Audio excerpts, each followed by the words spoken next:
Hey everybody, and welcome to Day 6 of the Final Fantasy Tactics Colosseum AI Tournament League for April.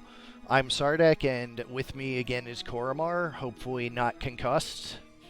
I think I'm okay. I'll live. It'll take more than the corner of a table to take me out. One would hope, at least. We've got 13 matches today because I cut short the 12th match last night because of a slight error with Formula 15. I fixed it in about 5 minutes, but I didn't know it would be that fast at the time, and also I was alone on commentary, so there was no one to fill the dead air while I fixed it. So, here we are finishing off last night, Break 3 versus Kaffe 3, Tennessee Titans versus Vulgar Display of Power. Does look like some of these matches tonight will be a bit faster. I know last night we did have a few matches really take a little bit of time, but looks like we have a lot of pretty aggressive teams here, so let's find out. I've been kind of thinking about the duality of aggressive versus defensive teams and what kind of defines them and the ways they need to interact with each other, and how I can make a defensive mirror not drag to nothing. And these are the kinds of things I'm thinking about for assembly adjustments moving into next month. So it is in the forefront of my mind as one of the things I need to address for May, alongside squids and grenades. But anyways, we move into Break and Kaffe. For Break, Derek Henry the Spellblade with White Magic, Dragon Spirit, and Defense up. A Blood Sword Sword Skiller. Mike Frabble the Please Eat Uribo. Ran Carthan, the Energy Blast Pisco Demon that cut us short last night, should appropriately make 0 CT now instead of trying to do 0 damage. And Amy Adams the Trent with Blessing of Nature. On the other side, Phil Anselmo the Mind Flayer with Mind Control. Dimebag the Squire, Weapon Guard with a Golemax 40%, that's really good evasion, and Attack Up with that basic skill Target. Rex the Cockatoris and Vinnie Paul the Wizard with HP Restore and Guts, another popular duo, and White Magic for the support. We go to large map 55 once more, Graveyard of Airships.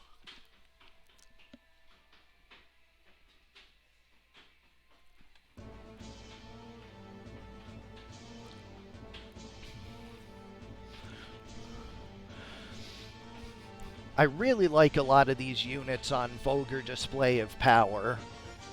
Like, the way the Squire works internally is just really nice. Definitely a very interesting unit, absolutely. Tree refuses to eat the pig's offering.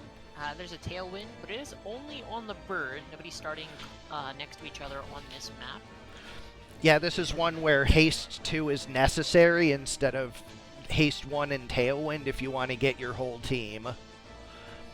There's a whole swath of maps, actually, that Haste 2 are essential if you want to get them all. Most prominently in large maps, but also quite common in mediums. Absolutely. For that matter, there are some maps that even Haste 2 doesn't do the trick. The, gosh, what is it? The Zalbag fight map where the teams start in groups of 2 across from each other. That is one where Haste 2 doesn't really matter. You're only hitting 2 units tops. Yeah, and there's a lot of mediums where they all start, on different parts of the map, 4 across from each other or whatever. See Mind Control come out. It does land on the tree.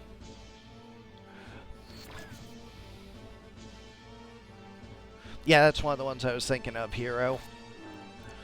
2 units go down quickly. Down. Tree is mind controlled, could make a difference. And there's that big target. 220 is going to put the other squid down very quickly. Eats a straight dash, though. We are just seeing kill after kill here.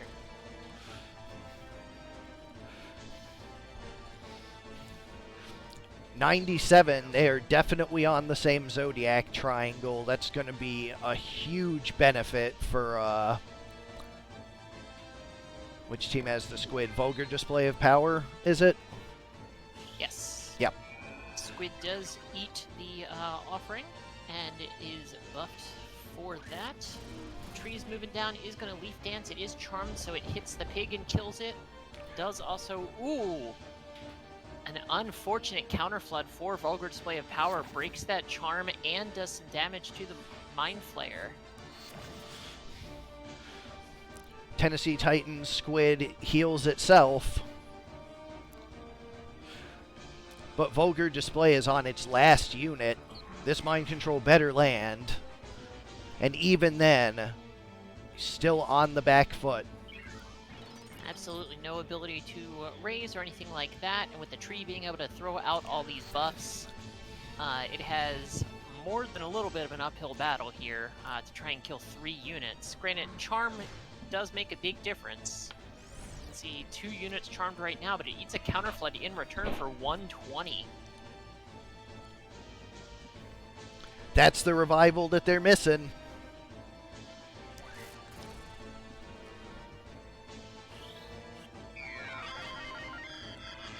The tree notably does not have any way to break the charm of its teammates. Since Leaf Dance is smart target, it cannot hit teammates with it.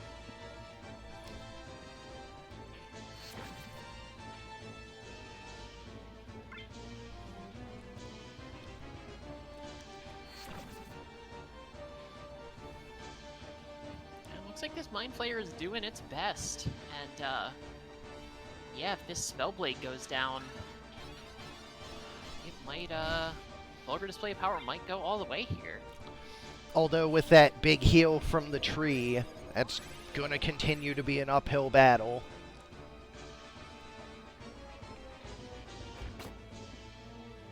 And it looks like the Squire and Spellblade are bad compatibility, so that's unfortunate for Vulgar. But 3 hits in a row is enough.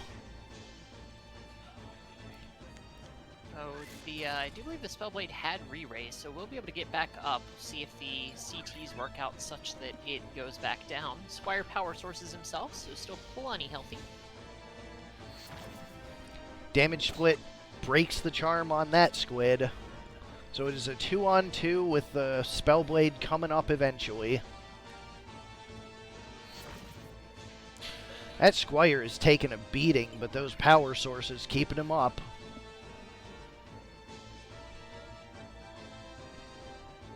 Power source, of course, great utility, but does also work out quite well for just keeping yourself up in the face of repeated damage. I guess the Spellblade did not have re-raise. I thought it did, but I was mistaken. Probably just saw it on one of the other units hovering over its physical space, because I think I saw a number 1 over it just recently.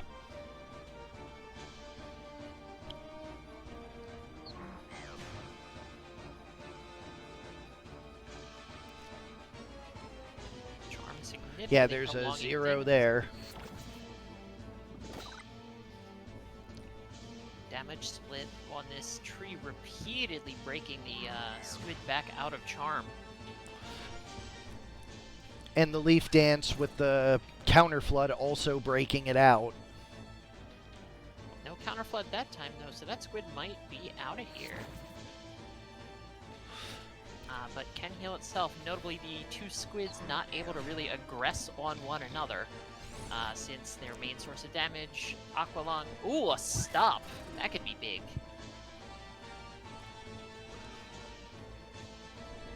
Although the stop will probably wear off before... Oh, never mind. I was going to say before the tree breaks charm, but... maybe not.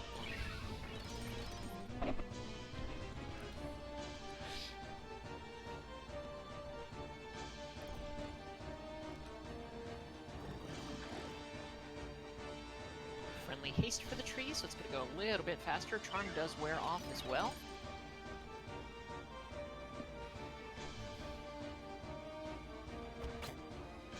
.150 target. The fact that these squids can't actually hurt each other is a big factor here. One of the reasons that this match is so prolonged. Stop on the squid yet again. There's a Leaf Dance. It's near fatal for the squid. And Square's a bit low as well. He is going to take the time to power source the squid, but that does mean that he is left low. The tree and the other squid could potentially take him out. There's that leaf dance to finish it. He did not have re-raise either. The other squid goes down, and we have a winner. Tennessee Titans take game 1.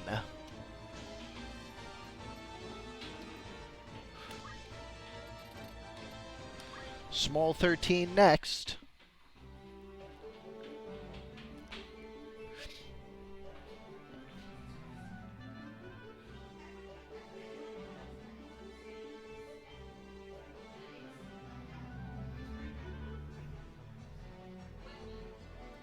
Bird will be able to haste 1 unit on this map, but not 2. He gets a please eat early on. Does land it on the Spellblade, so Spellblade is very buffed here. But the bird does opt to go for a gaze rather than a haste, lands it on the pig, so definitely a good choice on its part. And a mind control on the now buffed Spellblade.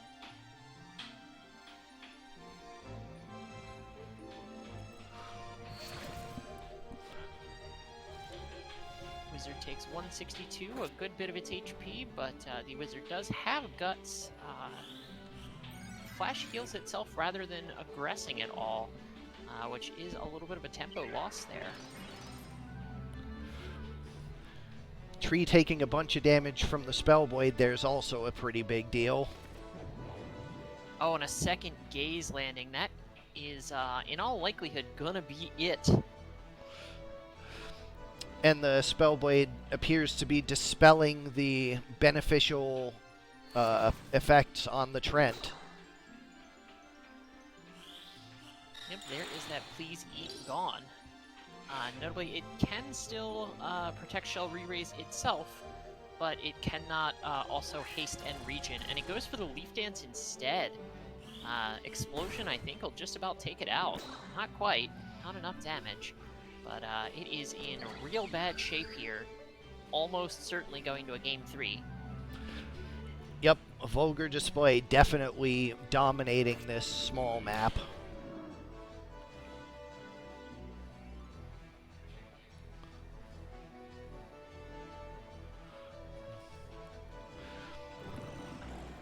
Hastening up its teammates in preparation for that charm falling off. That Spellblade is very buffed, but the re-raise does not matter. I do believe it did have raise, if I'm not mistaken, so it can potentially get allies up, but even still, it is not in a good spot. Well, it probably also has Despair 2, so it can, or Death Spell 2, so it can bring back its petrified teammates. Yes, looks like it does have Despair 2, Death Spell 2, Life, and Full Life. Charmed so that the bird has time to gaze instead of an actual kill spell.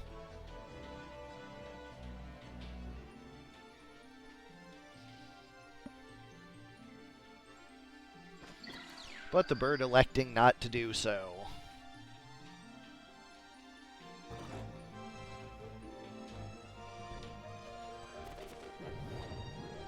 But there it is.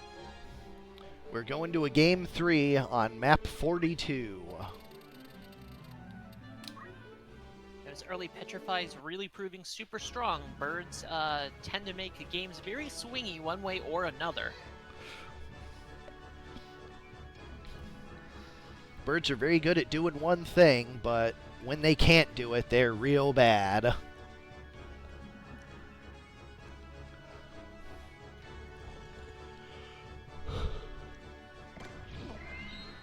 There was that match like a month or two ago where I had a bird that was alone and soloed 3 of the other team's members, but the other one was immune petrify and killed him. Absolutely, they are not incredibly, they're not paper thin, but they're not super bulky, and they do, mono element damage and petrify. So having resistance to one or the other or both really shuts him down.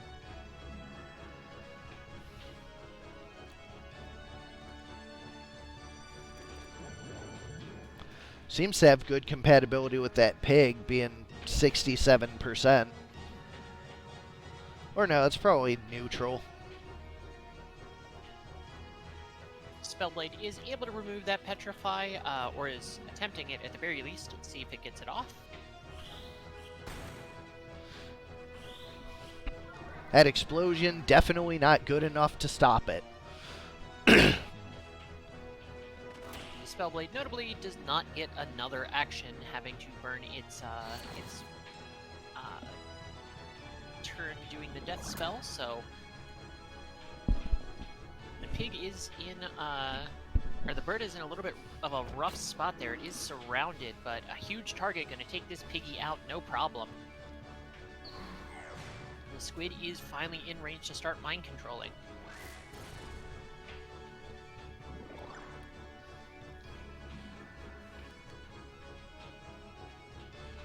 Bird should have a pretty easy petrify and run at this point. That flash heal is for a lot of HP.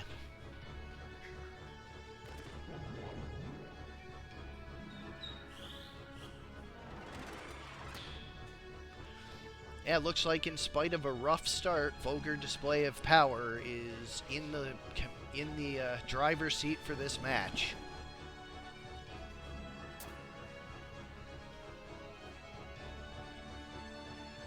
Absolutely. The first game, definitely they got put on the back foot really quickly and couldn't recover, but having such a clean start this time, there's really just no coming back from it for Break. It's not strictly over yet. That Spellblade can definitely bring back both of those units, and the squid is not in a great position to contest, but still not looking super great for Break. The Spellblade is down to 18 MP already, so does not have the ability to restore his own MP. Oh, that matters a lot, actually. How many death spells can it get off at 18? I don't remember its mana cost.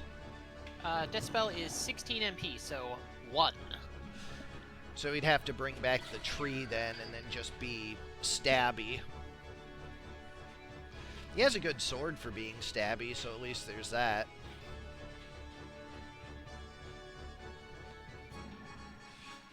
Mid-charge from the Squire, though. Notably, he does not have protection against Petrify, so that is always has the ability to put him down immediately. Yeah, the tree is how to restore the MP. That's good call, hero.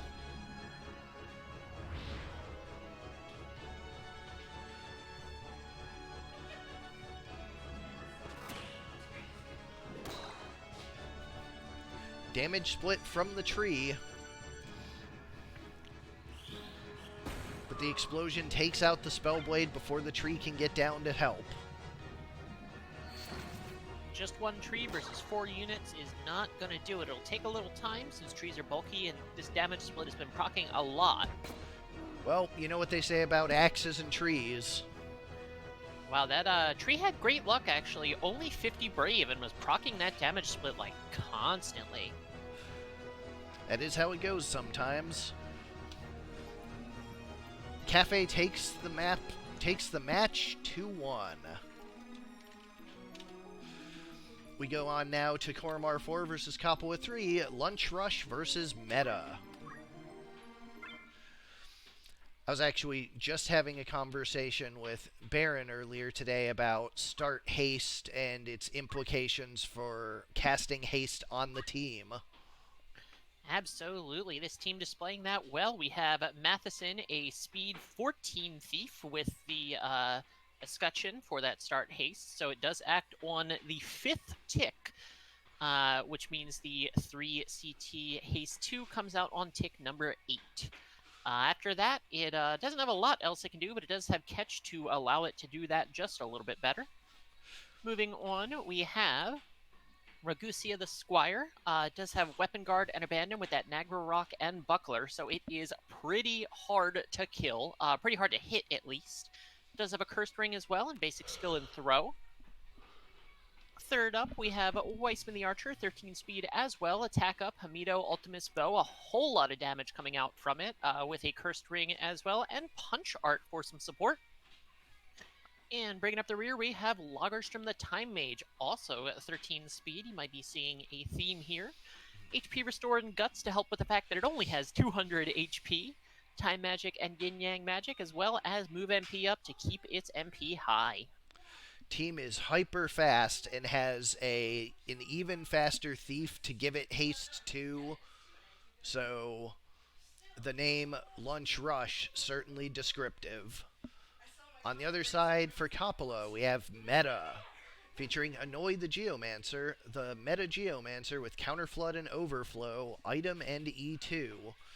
Great offensive disruption, great defense with E2 and item, and move HP up on that 311 hit point line. Support the Time Mage, short charge, white magic, auto potion, pretty standard there. Destroy the Summoner with basic skill, weapon guard, and magic attack up. And protect the Trent, that really strong defensive tree with Blessing of Nature for re-raise. Usually has to be the last one dead, otherwise everybody keeps standing up. We go to 59, but can the defensive prowess of the tree handle the extreme offensive Lunch Rush? Lunch Rush has will take quite a few turns before most other teams get to take a full cycle of theirs. But they also do run out of steam fairly quickly. That being said, if by chance they last long enough, 3 of them are undead, and at 13 speed, an undead can get back up pretty quick. You see here what we were talking about with haste. Giving 13 speed units haste before they move is impressive. And having 19 effective speed is no joke.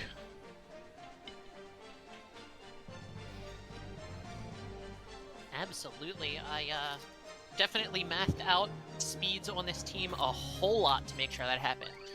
228, of course, the Shuriken's a great option for a speed-focused unit to still have good offense. And a 240 bow. Support the Time Mage is down very fast. Time Mage needed some support herself. Summoner is going to start a cast, but will it get it off? Here comes a very fast slow coming out. Slow is a very fast spell anyways, with the reductions in cast times on Time Magic. Shiva is going to kill the Archer. No big surprise there. The Squire does have the shield that always silences it, but it doesn't care about that because it doesn't have any spells to cast. A big Shuriken, but it does get negated by that Mega Potion. A thing I've been considering is having Silence stretch into more skills than just spells. Could be a potentially interesting option, not only making it more viable as an offensive thing, but also giving one more thing to plan around. Counterflood hits for 119, a decent hit, not enough, but a Leaf Dance will finish the Squire off. Like, I don't want to go so far as to say all skills are impacted by Silence, and because, like, then it's just crappy don't act. But, like, having higher hit rates than don't act and hitting, like, some of the more popular ones is something I've been thinking about. Phoenix down brings the Time Mage back up, but Thief does get another action to immediately put it back down. Tree is also charmed, and that Archer is has ticked down to 0 just now, so Archer's going to be back up pretty soon, or at least has a chance to be. Lunch Rush landing a lucky Petrify on that Summoner a couple turns ago, probably just about sealed it.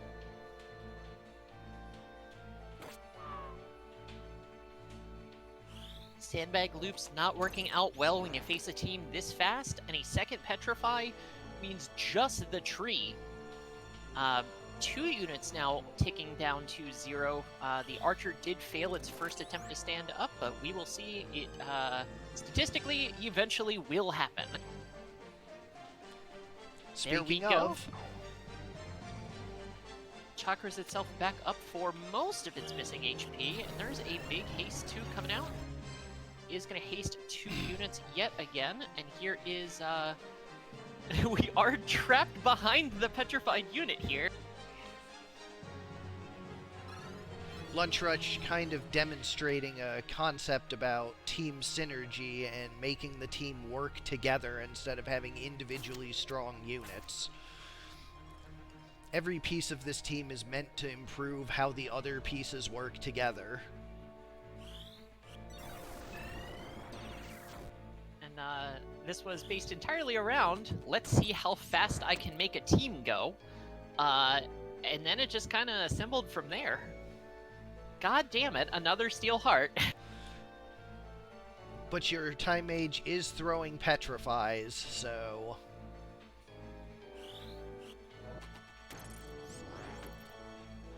only a matter of time before that's successful. And with the Archer having Chakra to fix the MP if the Time Mage runs low. Yeah, here I'm, for how little effort actually went into this team for the most part, I'm very pleased with how well it came together, actually. Again, having just the idea of let's go fast, and then just kind of figuring it out from there. So only so many units can even get to 13 speed. There's that Petrify, finally. And having mathed out all of the ticks and everything, 14 speed with haste and 13 speed being compatible with each other, my team options were pretty limited. Anyways, we move on to Small 31 next. Small map, normally kind of disadvantageous for a quick haste 2, but your team goes and gets the haste 2 off before the opposing team even gets the chance to throw at it. So the small map, less of a disadvantage for you than traditionally for speedy teams. We'll see how it works out. Like you said, of course, haste 2 is going to go off before that whole other team gets an action, so... but a single AoE can take this team apart very quickly, and they do have AoEs. Shuriken is guarded, so even worse start for my team. A second guard, uh-oh. That's not great.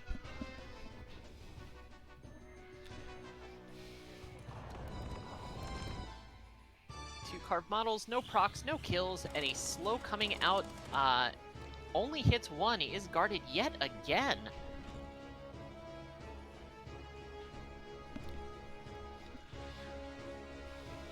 %65% on this Petrify. Does get Hamido'd. Was attempting to throw to heal its teammate, but got Hamido. Did guard the Hamido, thankfully, but almost got friendly countered. HP Restore is going to bring the Time Mage back up, let it continue that cast. But that bonk from the Summoner sure doesn't. 240 is a pretty impressive melee from a magic unit. I'm guessing it has an MA scaling rod of some sort. Really abysmal luck with the guards here, and Lunch Rush on the back foot significantly here. Not sure if it's going to be able to pull itself out of the hole.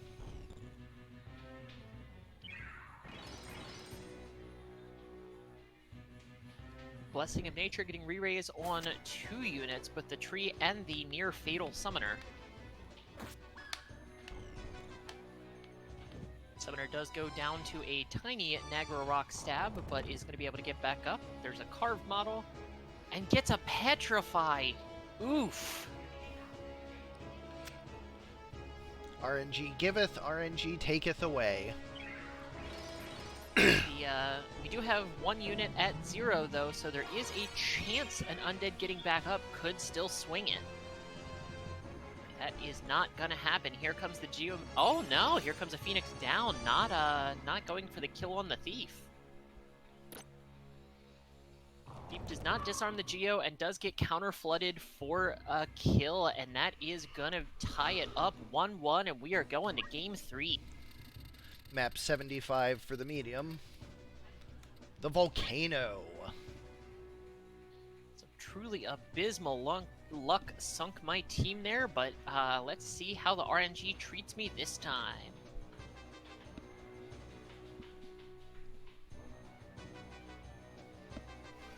This map, notably a little bit difficult for trees.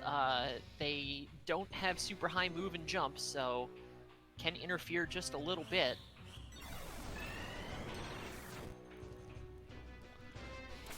It's interesting to note that the time magics, especially haste and slow, getting faster this round has changed the math on all of that. Previous month, I think haste 2 was 5 speed instead of 3. Correct, yeah, so you couldn't have units quite as fast and still get haste 2'd before they get their action. We do have a big summon coming out. There's an attempt to stop it, though.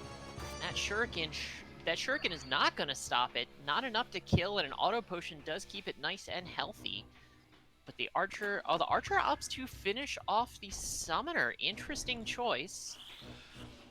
There is a rejuvenate, but it misses because it wasn't targeted to a unit. Steelheart misses the tree, but a Demi 2 will finish off that time mage. Lunch Rush looking a little cleaner this time. But a very hasty undead at low HP is just going to run off into the corner. It's not what you want to happen. You usually prefer the undead just to die and start ticking the death and resurrection timers. And unfortunately, the Geomancer can't quite get into position to take him out. But a Petrify is going to petrify that Geo, and it is just the tree with nobody to re-raise other than itself. And it's in kind of a rough position there, so it's just going to start taking some ranged shots.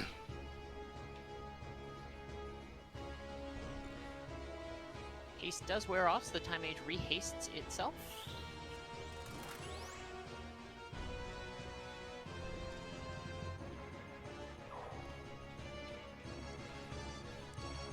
Archer electing to Chakra instead of firing off at the Trent again.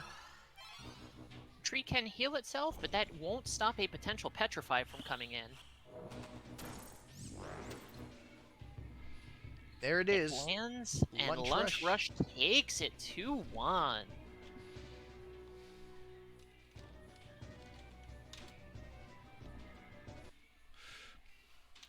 Moving on to the next match, Kaffe 4 versus Love Colored Magic 4. Monster Tactics versus I Drink Tea Like a Girly Girl Toho.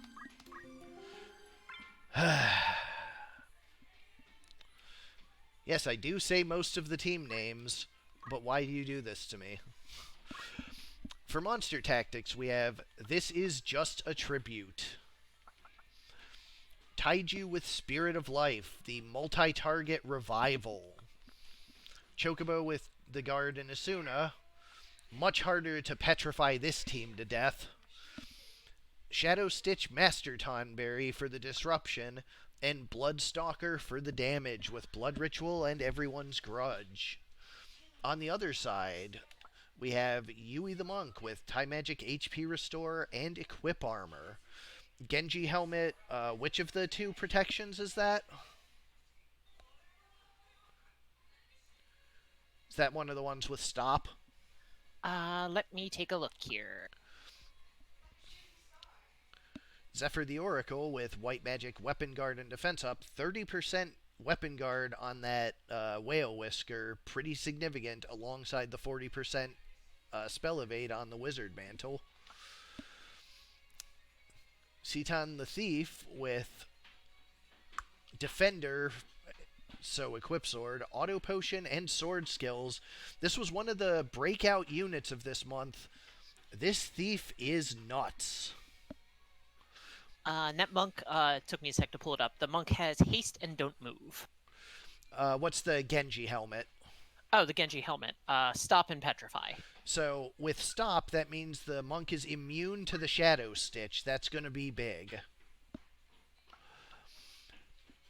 And Midori the Geomancer with Steel, Counter Flood, and Abandon. Abandon with 45% on the shield and 40% on the mantle. This Geomancer is incredibly difficult to hit with things that can be evaded. So strong teams on both sides, although I guess you expect that from the winner's bracket. Let's see how these two clash against each other. Map 100 coming up.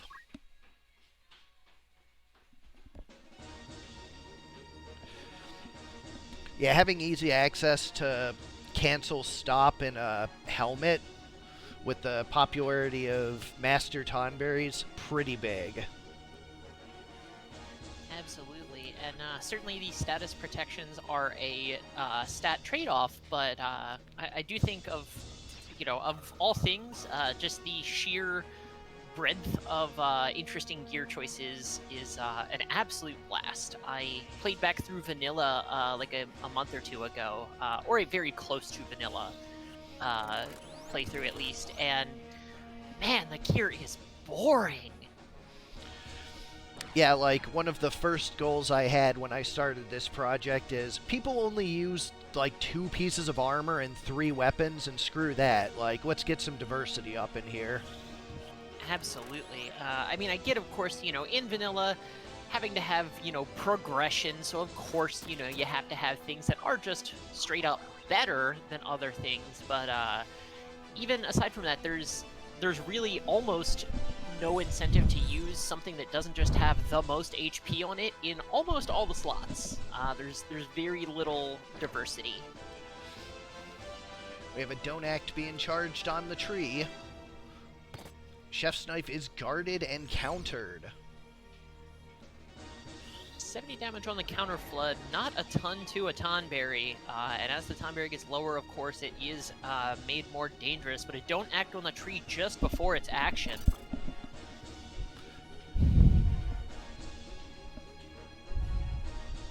Shadow Stitch stops that thief, but there's a don't move. Does not land, however. Tonberry proving resilient. Choco Cure scrubs that HP damage off of it, and it is full health again. But the Oracle going to move over and go for a sleep. I think sleep is the only effect that can actually stop a Chocobo.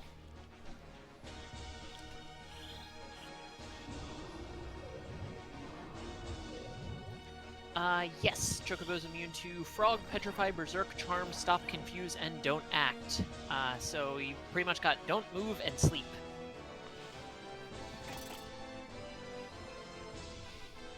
We are on match 3, Ludo, although one of them was the last match from last night, so technically match 2 of today. Ooh, and he charmed Tonberry, stopping the other Tonberry.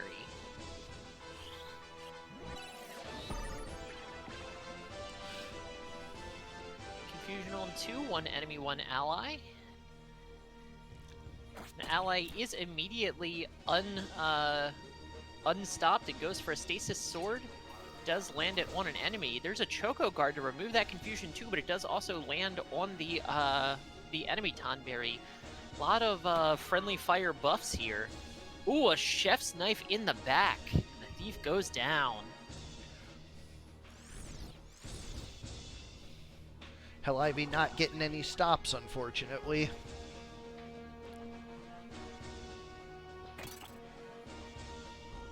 Shadow Stitch, very reliable stop, of course.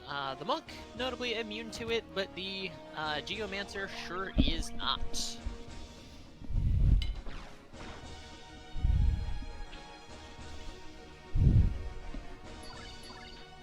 That Chocobo is doing a lot of work. Definitely very effective, especially with Tonberries having access to that stop and Chocobos being able to scrub it right back off, and being immune to it themselves. Chocobos are a pretty good check to the Tonberry. The yellow chocobo in particular, we've seen have some weaknesses about if the rest of the team goes down, but boy, this one is making sure that doesn't happen. Wave Fist on the tree, but the tree being very separated from the rest of its team. It's a big lightning stab for 150, but Choco Cure all but eliminating that. If the tree goes down, though, that is a lot of clerical ability that the team no longer has. So we'll see if this monk is able to solo it here. Confusion on the Bloodstalker, but doesn't put it on the wrong unit. Deep does survive a Chef's Knife this time, no dead proc. That Secret Fist would have been huge. Ooh, 79% miss.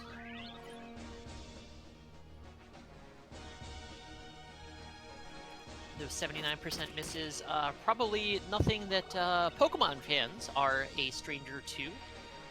Notably, a few pretty popular moves having 70 and 80% accuracy, and the common jokes are it may as well have like 10%, because it will always miss when you need it. We have a near fatal Bloodstalker now, but are they going to be able to get to it before the Chocobo? And of course, as you know, everyone's grudge, always a factor.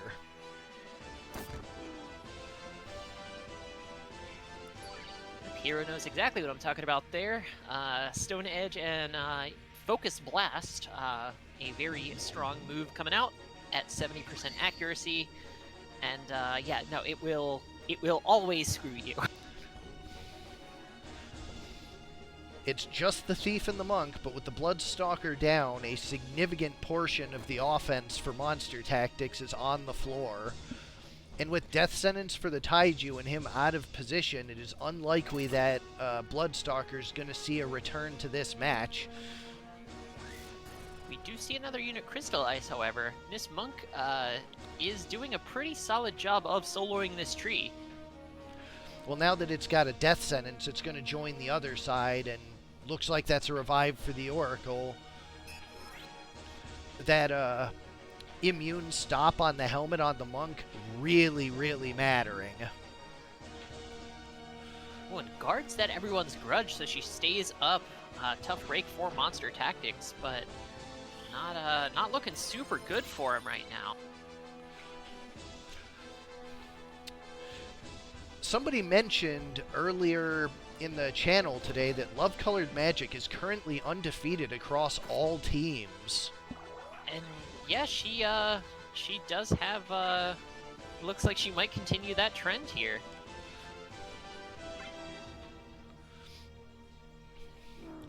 Well, she is certainly in a commanding lead in Game 1.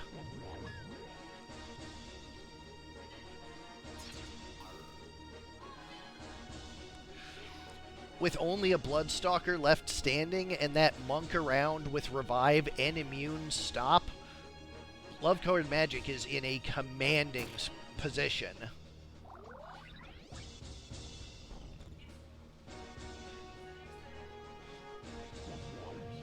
Everyone's grudge coming out, missing yet again. This Shadow Stalker really having some accuracy issues here.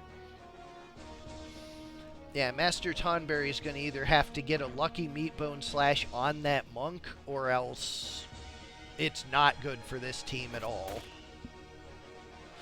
Chocobo just kind of trading lightning stabs and Choco Cures with the Thief off in the corner. They're just kind of off doing their own thing.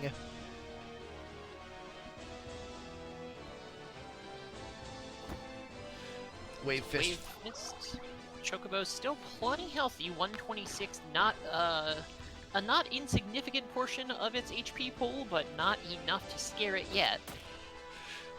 Well, Chocobo is near fatal and the only unit left standing for its team, so that's going to be it. Chocobo's notoriously in the yellow variety having 0 offensive abilities.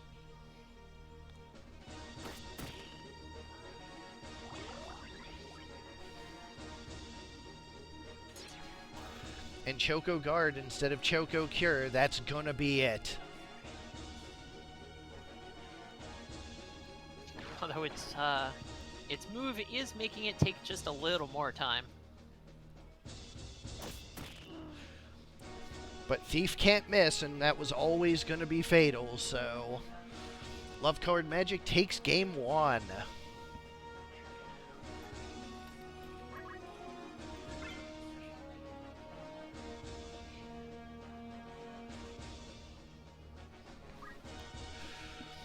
We'll go to map 91 next.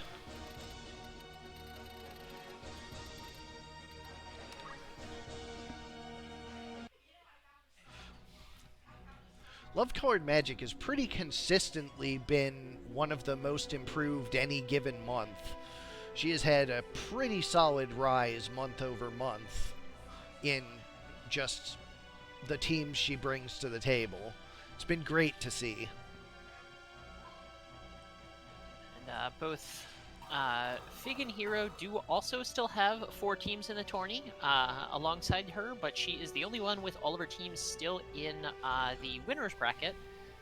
And depending upon the outcome of some of the later matches here, Hero and Fig may be down from 3 units, or down from 4 teams as well.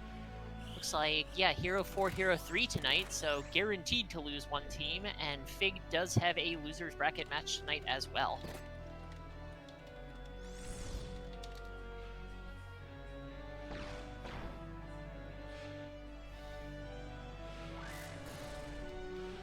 Leaf Dance coming out, 105 on the Geo, not too much damage just yet. And a counter flood for just a little bit, not hitting a ton on the shelled tree. There's a Shadow Stitch. Geomancer moving that far up, not working in its favor here. But it is notably blocking that Tonberry off from advancing.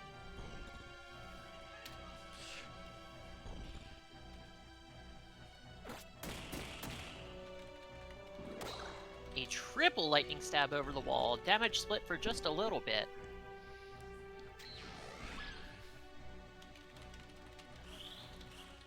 The Tonberry Blood Ritual, very consistent damage, and damaging itself, not the worst thing for a Tonberry to do.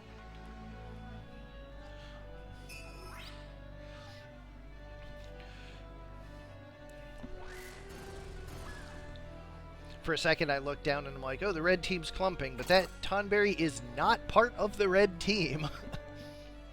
That's what I get for looking away. Yeah, the lack of the extra pellets for monsters can sometimes cause just a little bit of a confusion, especially when you have, 2, 3, 4 monsters on each side. There have been more than a few matches in the past couple of months where I've gone, the tree hits the tree, and there's a pig, and It's something I've been thinking about, and I'm looking into the way palettes and rendering are done. I'm trying to see if there's, like, a reasonable way for me to interdict battle stats to have a secondary palette on monsters if I can find a slot for it in their misc stats. Because, like, I'm thinking if I just give, like, a little flare at the tip of the wings of chocobos of the team color, or, like, the hair tips of the Trents, or the knife on the Tonberry, and let that be the identifier, that might be a thing that we can get away with. absolutely, definitely worth looking into. And of course, the FFT modding communities pretty good at working together. Of course, not that I'm telling you anything you don't know, but certainly all the big sort of hacks. I know a lot of people have no problems, swapping around some bits of code here and there and helping each other out. So I imagine probably something that is pretty doable. Likely the case, yes.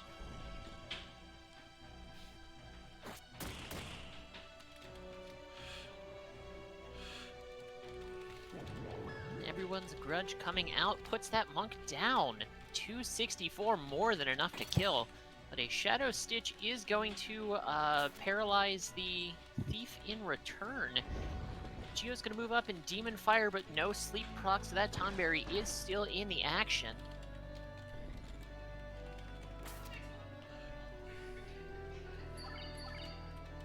Choco Cure, keeping the other Tonberry nice and healthy.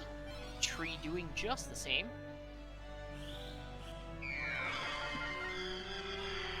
Full life, gonna bring up the fairly bulky Monk there. That Monk kind of needs to be up for this team to be able to withstand the other team. Blood Ritual does go off no problem. Another Demon Fire and another no sleep proc. But this Monk being up with Revive and not able to be stopped, that's a pretty big deal.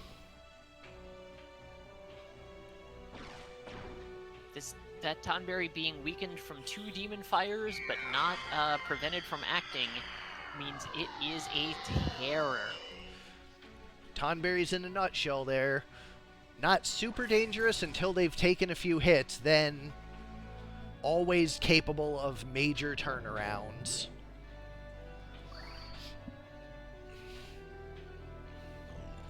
I definitely, Tonberries, of course, have been a favored unit, but I do enjoy just the fact that the Tonberries were modded over the cats. I don't think a lot of people had a huge passion for the kitty units, so... Whoa, Meatbone Slash for 404. Thief able to... Nope, Guts again. And in everyone's grudge revenge, that's, like I said, Tonberries can make any turnaround possible. And this Oracle is running just a little thin. It's going to run out of MP for those full lives any second now.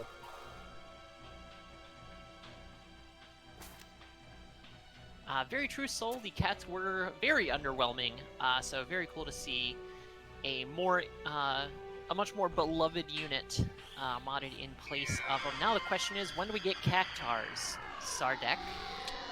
They are actually in the sprite sheet for this mod. It's something I could definitely add. Yep, and I know you've been talking about that, actually, discovering some code wizardry to allow you to add more jobs and things of that nature, so potentially be able to see some more additions in the upcoming months. Yeah, there are some difficulties with the way FFT has a lot of things hard-coded, but I think I've gotten to the root of most or all of them. I'm hoping it'll be ready for next month. If I have it done and in a test ROM by the end of this month, then we are 100% having an extra job added next month. It's certainly not bad to add an extra job just to make sure that everything works out fine before you go, whole hog adding extra jobs and having things get weird. Yeah, I don't want to add too many because, just in general, modding is, as an additive pursuit, is kind of problematic. It's just that there are some niches that aren't being properly filled yet in these classes, and I want to fill them without sacrificing jobs that people are using, and every job in this mod is being used already. Maybe one day my Appendas will come back. I mean, once again, they're in the sprite sheets. All I gotta do is balance them. It's just, that's the hard part. Yeah, and certainly with the Appendas, of course, their main identity being, hey, look at me, I can throw out a bunch of statuses, and we certainly are not lacking for status applications currently, so it is a matter of, what strategic niche do they fill that somebody else doesn't already do? I mean, right, that's the question I ask before I go to the effort of adding anything in, is could I just more easily make this a slice of an existing job, or is this full-fleshed enough that I can make a full unit out of it? Mostly, I just think their sprites are neat. They're just weird little guys. Monster Tactics locking up the small map. We're going to a Game 3 for the third time already tonight. These are some really tight matches. Medium 61 coming up for the decider here.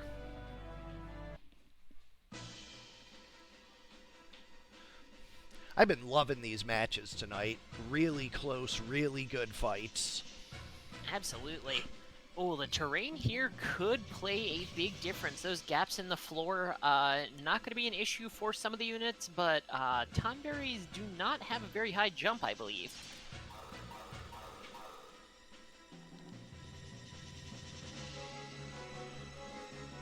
They do not. Tonberries with move and jump of 3 both. Demon Fire being the Geo is also a really lucky draw for Love Colored Magic, being the only Geo that can really do anything at all to a Chocobo. Absolutely. And that tree being across the split to start, really bad luck for Kaffe. No overflow or anything like that, but 20% still 20%. We have seen plenty of non-overflow procs swing a match, so...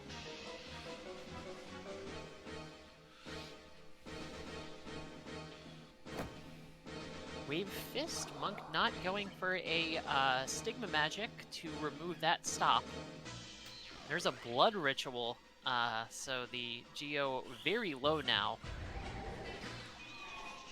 That don't act just before the Master Tonberry acts is going to be big, though.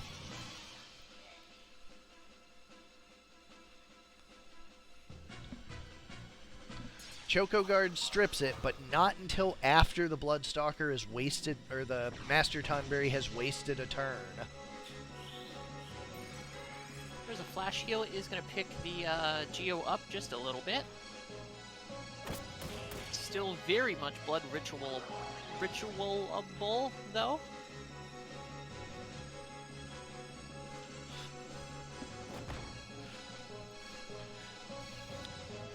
Blood Ritual is going to near fatal that Tonberry. He is super low. Brought right back up by Choco Cure to health. And Monk, only 12 PA, not a primary damage dealer, so not going to be able to put it back down too fast. And a Shadow Stitch over the gap. Monster Tactics really looking pretty clean here. It is going to be an uphill battle for LCM. She might actually have one team getting sent to the losers here, but it is still anyone's game. Don't move on that Tonberry is going to be pretty big. And Chocobo, for that matter. Although the Chocobo can scrub it right back off of itself, along with the Tonberry at the same time. Yep, Ludo, don't move, one of the few things that actually will stick on a Chocobo.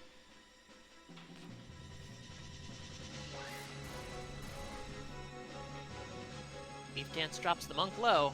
Geo being back up at full, though, is pretty big. There's a Kame Itachi. It is not a Demon Fire, but did still do a little bit of damage there. Monk chakras herself and backs out.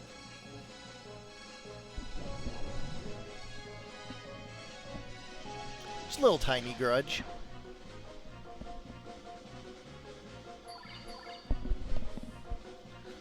Chocobo and Tonberry have been playing it there for a little while. The range on Blood Ritual really working out well. Definitely helping with the hindrance that the terrain might otherwise provide. That's near fatal, and the Geo should be able to finish it. Sure enough. No guts that time. But there's an immediate Spirit of Life to bring it right back up. 70's not very healthy, though. Guts answers it. Doing only the nice number damage, since that Guts prevented one of it.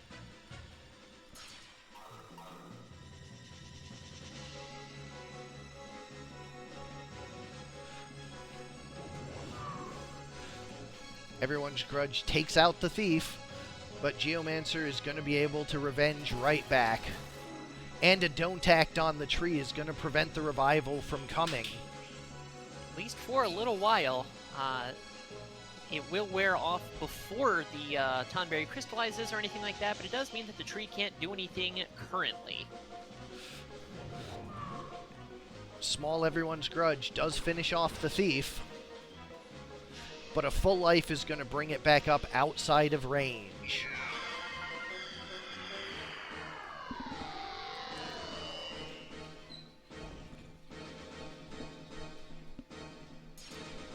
Chocobo removing the Don't Act from the tree, so he's able to act just even a little bit faster. But here's a Kame Itachi, could reapply it, but does not.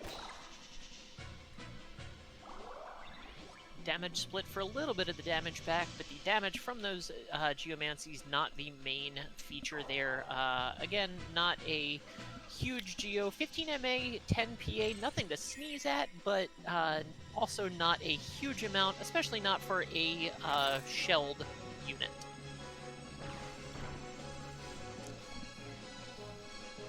Oracle charging a big Confuse too.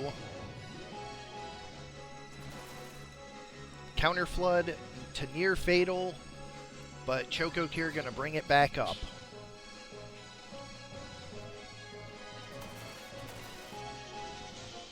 The team core of the Chocobo and Tree really working out super well. They really complement each other in terms of clerical support for a team. That's a huge Confuse though.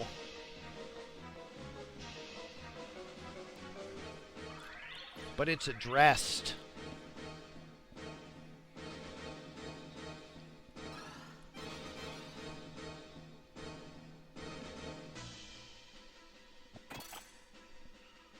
Oracle is stopped.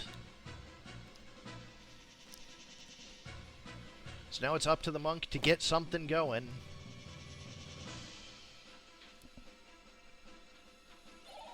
Steelheart does not land. That would have been pretty big too.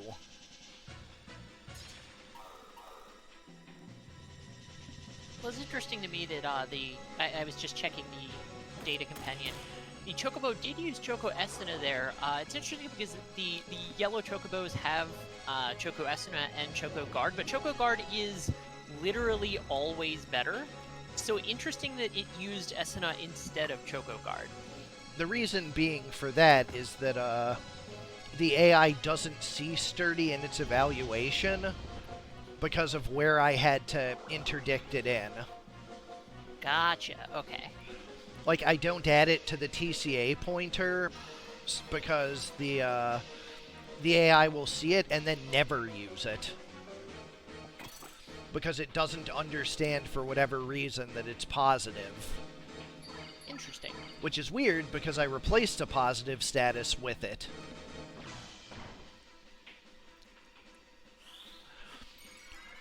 Like, when we first started it, I had it adding to the TCA pointer, and they would just not even use Asuna to cure, like, really bad statuses.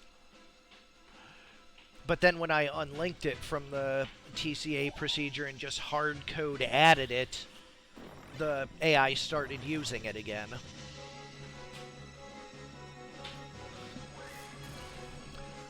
The status I replaced was Wall. I removed the hard-coded never use wall things from the AI, but apparently there were some other ones that I wasn't able to find. Oh, that secret fist on that tree is going to be a big deal. A very small grudge there. But a charm. Oh, and it lands on the Tonberry. Two big statuses landing back to back here.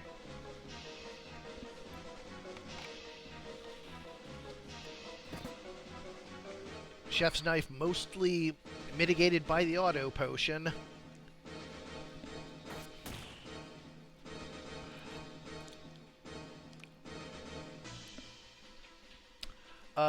Yes it would, Ludo. Death sentence on the Chocobo as well. And worth noting also that the Chocobo was don't moved at the time, and the tree did move away, so... Akami Itachi, no statuses landed there. But that Chocobo is starting to get kind of low. Low enough that its teammate took it out, but the Blood Ritual cancels its own confusion. Chocobo forced to cure there, and its own death sentence is going to be the end of it. Looks like Love Card Magic is in fact going to make it out undefeated. Definitely a little bit of a nail-biter of a match. Until these last couple turns, it really was still anybody's game.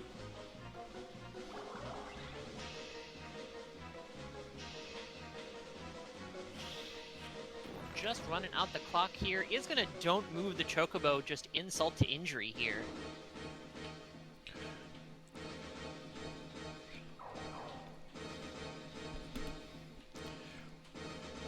What an incredible match. Love Colored Magic barely squeaks it out 2-1. Incredible showings from both teams there. And moving on to the aforementioned other two folks that do still have 4 teams in the tourney. Mr. Newton Fig 1 versus Hero 1. Both of these teams extremely powerful.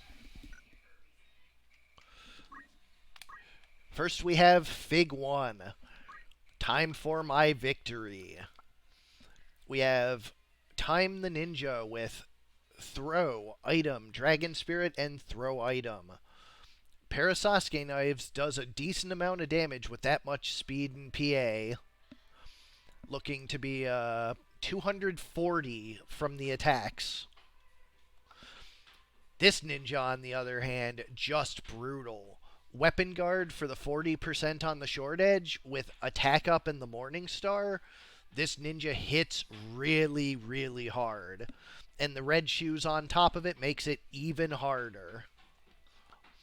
Spellblade with Elemental Counterflood and Magic attack up, more focused on the damage than on the status, which makes sense with all the damage that the other two team members are putting out.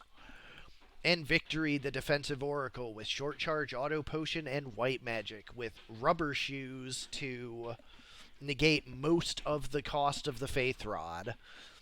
No longer absorbing or canceling, only halving, it brings it back down to normal lightning damage.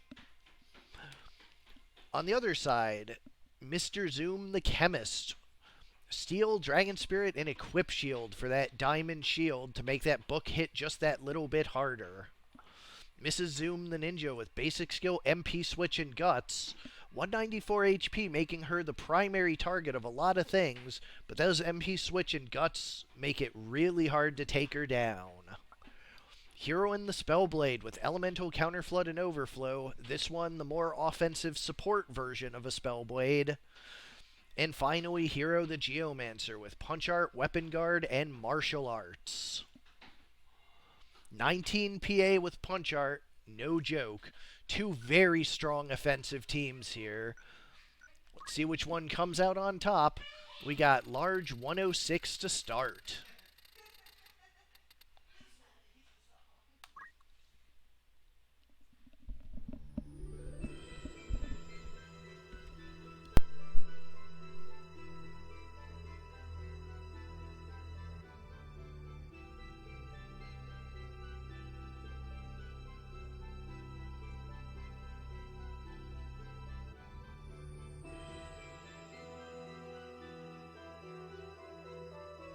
Moving forward, we do have some ninjas on both sides, but the Berserk Ninja, a very, very scary unit.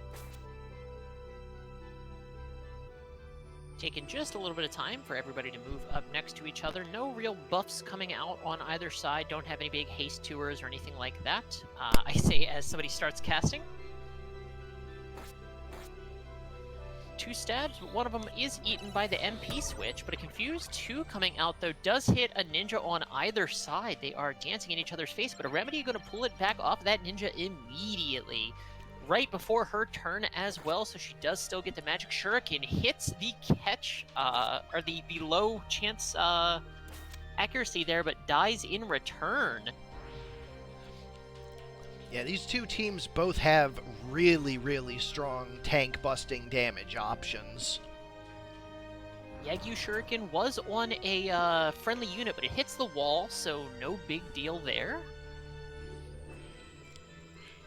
Still a waste of a turn.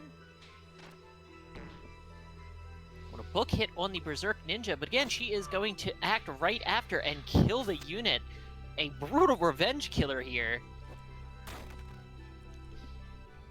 144 Lightning Ball on that Oracle. Thanks to those rubber shoes, not an instant death.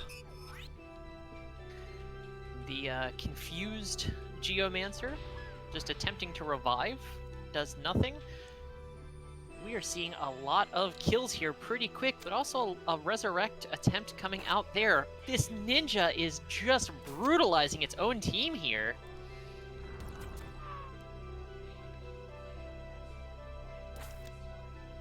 Big jump. Getting a little flirty with the enemy team, I guess. Counterflood will knock it out of Confuse. And it looks like everyone's small enough that he can one-shot them. There's a local Quake on both, but neither unit goes down. They are both near fatal. But that, with both of them being near fatal, that means that neither's going to run away. That's a huge crystal, though. Game 1 goes to Fig 1.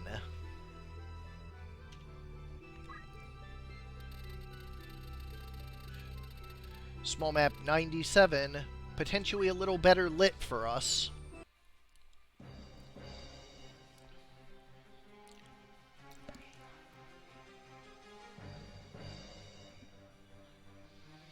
We saw yesterday some of those defensive teams showing what you can do with statuses and difficult to kill units, but this is very much the other side of that spectrum, what it looks like when you go really hard on offense.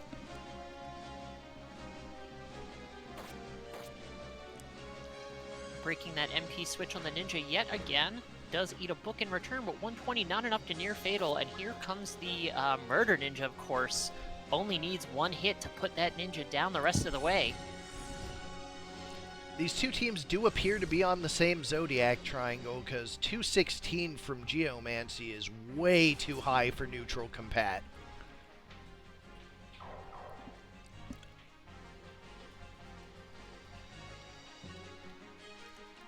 Oracle with a Faith Confused too. Lands on the Geo. Only one though, so could have been a lot worse. A power source could bring the Spellblade back up nice and healthy, and a Phoenix down also going to bring that ninja back up. Does mean she is right back in near fatal, but a Defy Pain is going to bring her back up, but that does not... Oh! Okay, it does matter, in fact. And the Berserk unit doesn't know how to deal with height. Wastes its turn there. That is, in fact, the one weakness of Berserk. What a jump there. That was fantastic. The rest of Fig's team making quick work of heroes in this corner, though. Jumps down 240 into the Berserk unit. I don't think that did not kill, though, so does die in return.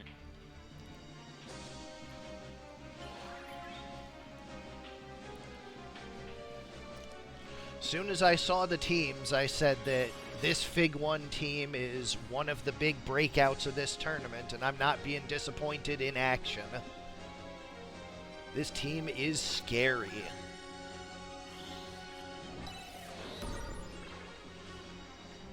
Confused landing on one unit there. The Murder Ninja, though, going to move over and kill it. And that is going to do it. Fig takes it in a commanding 2-0.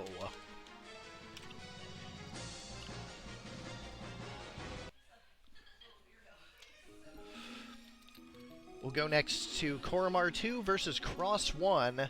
I believe this is the last match of the winner's bracket before we drop into the loser's bracket for the remainder of the night. Correct. Korremar 2 and Cross 1. Scales of Justice versus Steamroll Strat.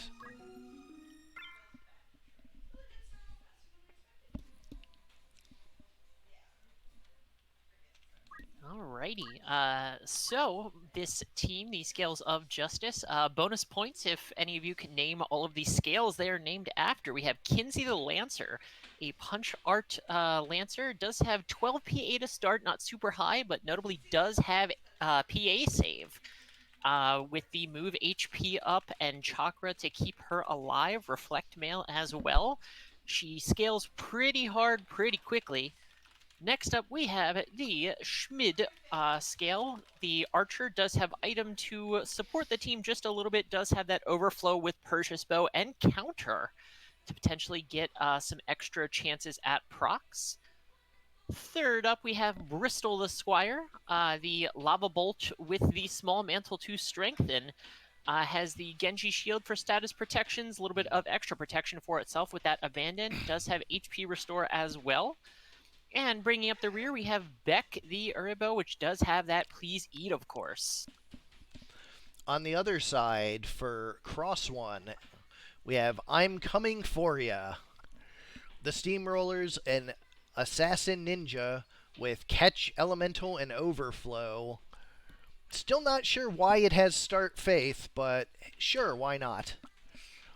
Ninja with 2 Dragon Whiskers, we saw how much damage this one can do, especially when it procs off that Fire Breath. Black Chocobo with Choco Asuna still, but Choco Ball to give it a bit of offense. And the Pisco Demon with Energy Blast. We go to large 125 to start. Checkerboard Stairs. There is only one lance that can be two-sworded, and it is specifically this lance. Dragon Whisker.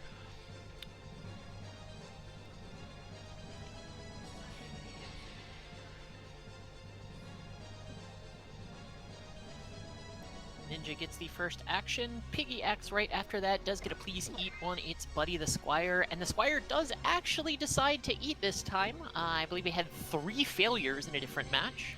Yeah, that was pretty brutal. Archer's going to get an opening shot. 120, not bad damage, but no proc there. 180, lots of damage to the Ninja, though. Does drop it to a near fatal. It's worth noting that in spite of the 3 misses that time, this team is still in the winner's bracket. So, team is strong even when the pig is not doing its piggy thing. 144, but a counter kills. Another shot into the Ninja, enough to kill as well, and the Scales take an early lead here.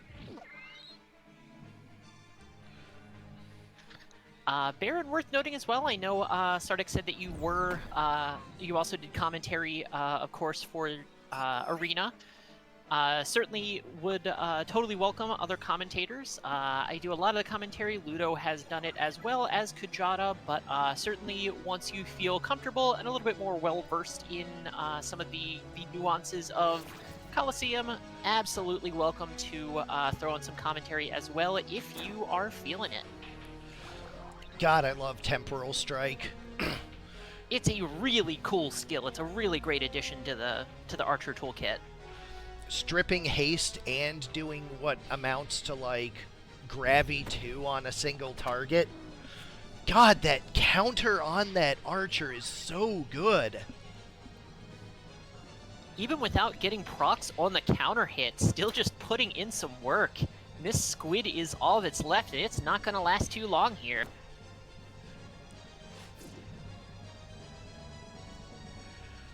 Archers are kind of a job that haven't seen a whole lot of love in our events, but like, sure showing their effectiveness here. Wow. I did see somebody else at one point in the channel, I believe, said they think that Heartache Strike is a little bit of a trap, and it can be, absolutely, but the kit does have more than just Heartache Strike. And we are seeing a few of those play out well this month. Scales of Justice take a pretty commanding victory there. We are going to Game 2. Let's see if the small map helps.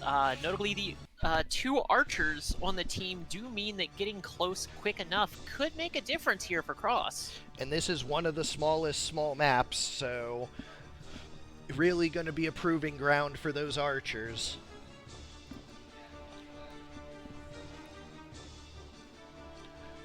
Yeah, this map is tiny. Ninjas are going to be able to get their actions nice and early this time. A shuriken and a counter does miss. Squire still eating this time. Piggy moves up. Lancer's going to take... Oh, no. Oh, yikes. Wow. That sucked. 2 swings with the double range. So one takes out the archer and one hits the lancer. It is worth noting that it was only even capable of hitting the archer because it's floating, so it's treated like it's 1 height up. That, wow. Things went very poorly for my team very quickly there. Did get Hamido'd by the ninja as well. Squire is trying to help the team recover, but not sure I'm going to be able to recover from this far of a deficit.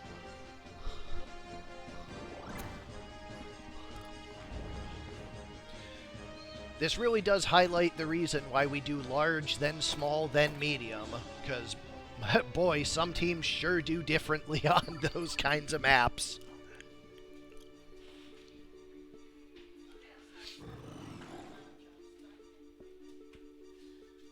Just the Squire left. The Squire is pretty durable, but really going to have a hard time coming back from all of this. Ninja's going to get an action again, is going to be able to put the Squire right, or the Archer right back down. Squire's haste wears off. It is re-raised, but that doesn't matter. If it goes down, it goes down. It just has a lot of evasion.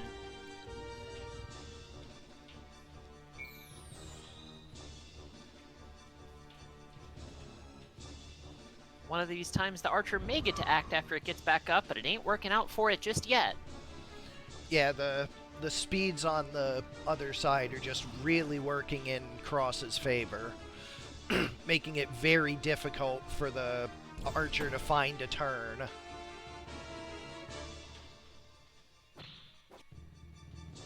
Yeah, I'm thinking of cannibalizing some amount of medium maps into larger maps based on map edits for either starting positions or just editing and creating new maps in general. Because with large coming first, or well, with large being in every map, or in every match, because it's even if it was the first or second, only having 30 of them, they just repeat so often.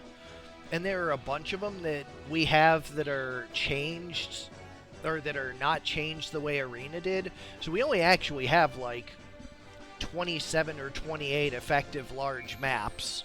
And I'd really like that number to be closer to 40 so we see more variety there. It's like on the to-do list, but not as high priority as some of the other assembly things I'm working on. The Squire's evasion proving very effective against this team. Does not have many no-evade options, it looks like. But it does finally go down here after quite a few rotations. Cross ties it up 1-1, and we are going to the medium map. And for as long as that feels, only 4 minutes for that second map. Very different from those 15-minute matches we were seeing yesterday and the day before. I will take it. 26 medium for the decider. Yeah, running 13 matches, I'm really glad we have the more aggressive end of the spectrum today so that we don't run into the 4-hour mark. Wholeheartedly agree. A much longer map here. I mean, they can hero if I figure out how to edit starting locations, which I know is relatively easy. I just haven't looked into it yet because I'm looking into other things. But it's definitely like on the to-do list. I would imagine probably changing these starting things shouldn't be tremendously complicated. That being said, 1, I'm not a computer toucher, and 2, a lot of things in this this coding nightmare prove to be a lot harder than they might seem at first glance. I will say that from what I have studied, it is actually relatively simple. No, yeah, we know what you mean, Hero. Like, just changing the starting locations to be, like, on different corners instead of directly across from each other could turn some of the mediums into larges. At least enough of them to make it, like, more than just 30 or 28 or whatever large maps. So, like I said, yes, it is on the to-do list, kind of medium priority. Chakra able to bring the pig back up to a little bit healthier of a state. We do have one ninja down for Cross's team. Other ninja is going to get a shuriken though, but not a high chance of hitting, and would not have killed the piggy even if it did hit. His Chocoball, however, also does not hit, so the piggy gets another action, is going to be able to buff the Squire. Yeah, I mean, 34 or 36 would be significantly better than the, like, 27 or 28 we have right now. And also, like, there's just so many new maps from FFT BG that I can start playing around with once I get into map editing. So, like, it's definitely a future thing. Definitely going to be a quality of life improvement, seeing more maps in the rotation. Because, like, mediums don't need 40 maps, and, like, also I think, like, let me look at this real fast. 1, 2, 3, 4, 5. 5 large and small maps I decided are medium just based on the way, like, our thing is set up. So it's pulling from both of their pools when we almost never see them. Speaking of the BG maps, I know they do have a couple custom maps there, and one that was included, I think it was quite a few months ago at this point, it's probably like a year ago. But they do have a like Final Fantasy VII reactor themed map that is pretty dope, actually. I also really like the Ghost Train map that they put together. I don't think I've seen that one, actually. I'll have to check it out. But yeah, they definitely do have a lot of folks helping Nacho out, contributing like maps and just little bits here and there, so... I mean, I have code that's part of FFTBG now. Korremar takes it 2-1. A pretty clean match there. Definitely looks like the larger maps favor that team, unsurprisingly, given that there are 2 archers. Alright, we move now into the losers bracket, where each match is the fight for the tournament for both sides. Starting off, we have Omegasuspekt 2 versus Jumza, A Boy and His Bombs versus Heavy Metals.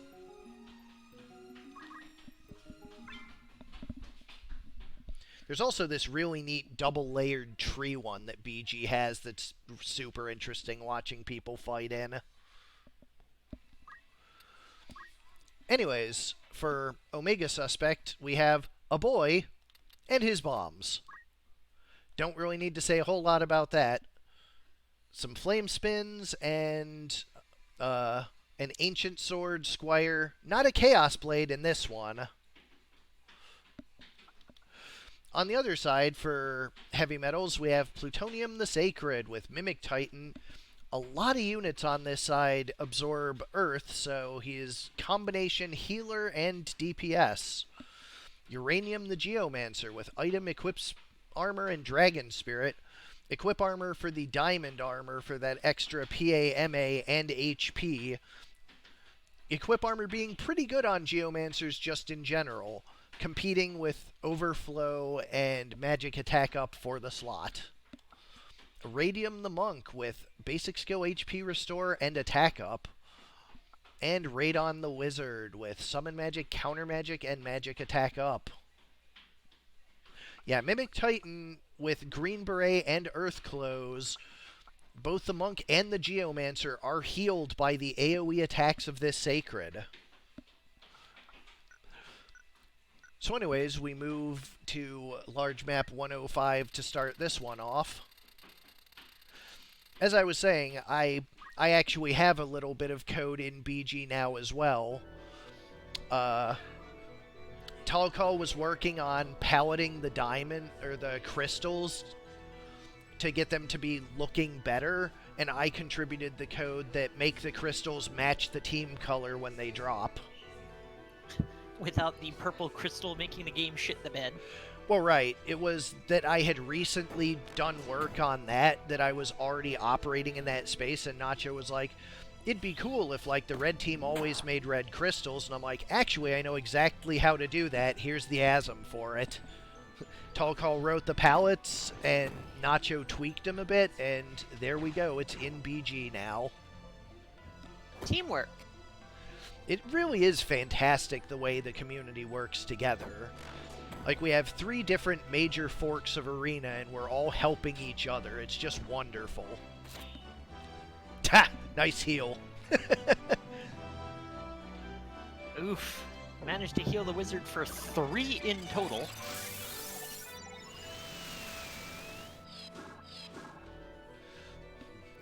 Pretty good damage to each bomb, but the bombs, of course, can heal themselves up quite a bit. Let's see if they have a chance to do so.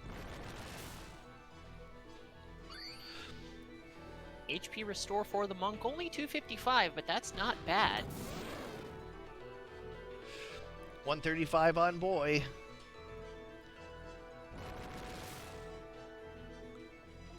There's that friendly flame spin. The Minotaur dropping low already. Earth Slash, however, is going to be able to heal it back up quite a hefty chunk. Monk is out of position, though, and is put down by one of the bombs. Didn't proc that time.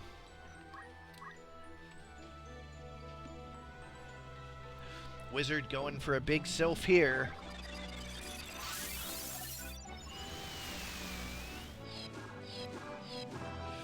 I believe Sylph is wind element because things with float ignore earth element, but take extra damage from wind, so Sylph there to deal with the things immune to the team's gimmick, very nice. Berserk on one of the bombs, that is potentially pretty big. Can still receive heals, of course, but can no longer heal itself or others. That being said, a bite for 189 puts the Minotaur down, and the bombs are in a great position here. Boy goes down, but 3 bombs on a Geo. I know what I'm betting. Yeah, with just Kame Itachi there and not Carve model, this is not a great time to be the Geomancer. Although if that Rejuve gets off on time... That's not a Rejuve at all. Right, he has summons. Well, functionally. Moogle. If that Moogle gets off, but it was not.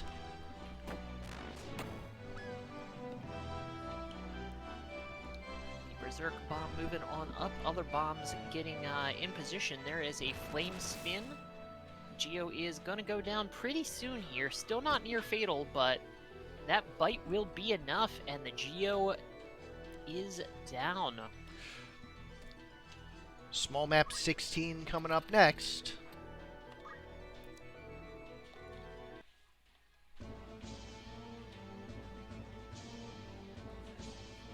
This is Jumza's back against the wall for Tourney this time. They are, if they lose this match, their only team submission this month is gone. But of course, that's how tournaments go. And as we get, this is, I believe, the halfway mark. Like, moving into this loser's bracket should be approximately the halfway mark of the matches. Because it's usually 11 days of streams, and this is day 6. Not counting the preseason, obviously.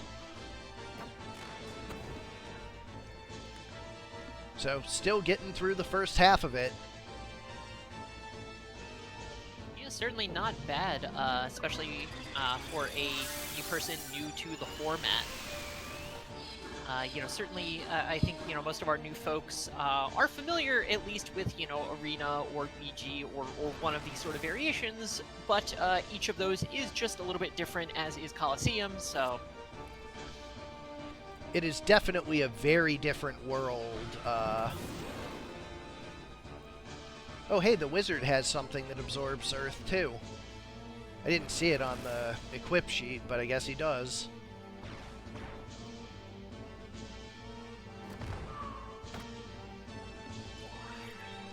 Anyways, yeah, like, Arena takes a very different approach to balancing than I do, and I think it's great having, like, two very different approaches available to see which one feels better for you. We're definitely like less fettered, higher powered environment. They play a great deal safer with the things they let people play around with. And like that definitely has a place. Absolutely. It's again, not to continue referencing Pokemon. I'm just a dork that likes Pokemon. But it's like the Smogon environments versus VGC. They are hugely different environments, and they attract sort of very different schools of players because they're two very different schools of balanced thought. Yeah, and BG specifically doesn't try to be balanced because that's part of the charm of, like, do you high roll or not? Exactly. You know, you could roll a total garbage unit, or you could roll a frog math skill unit.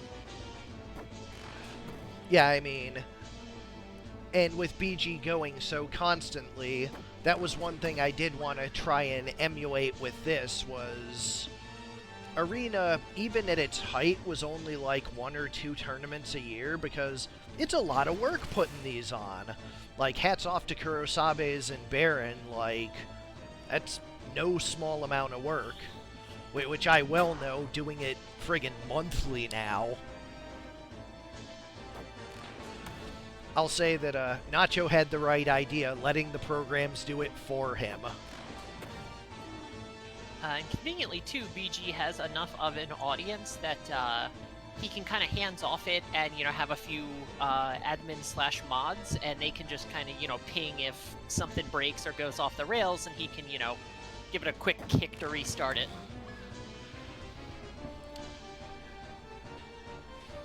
Bombs take that match 2-0. Pretty clean, not a lot that Jumza could have done, and that is going to do it for Jumza's team.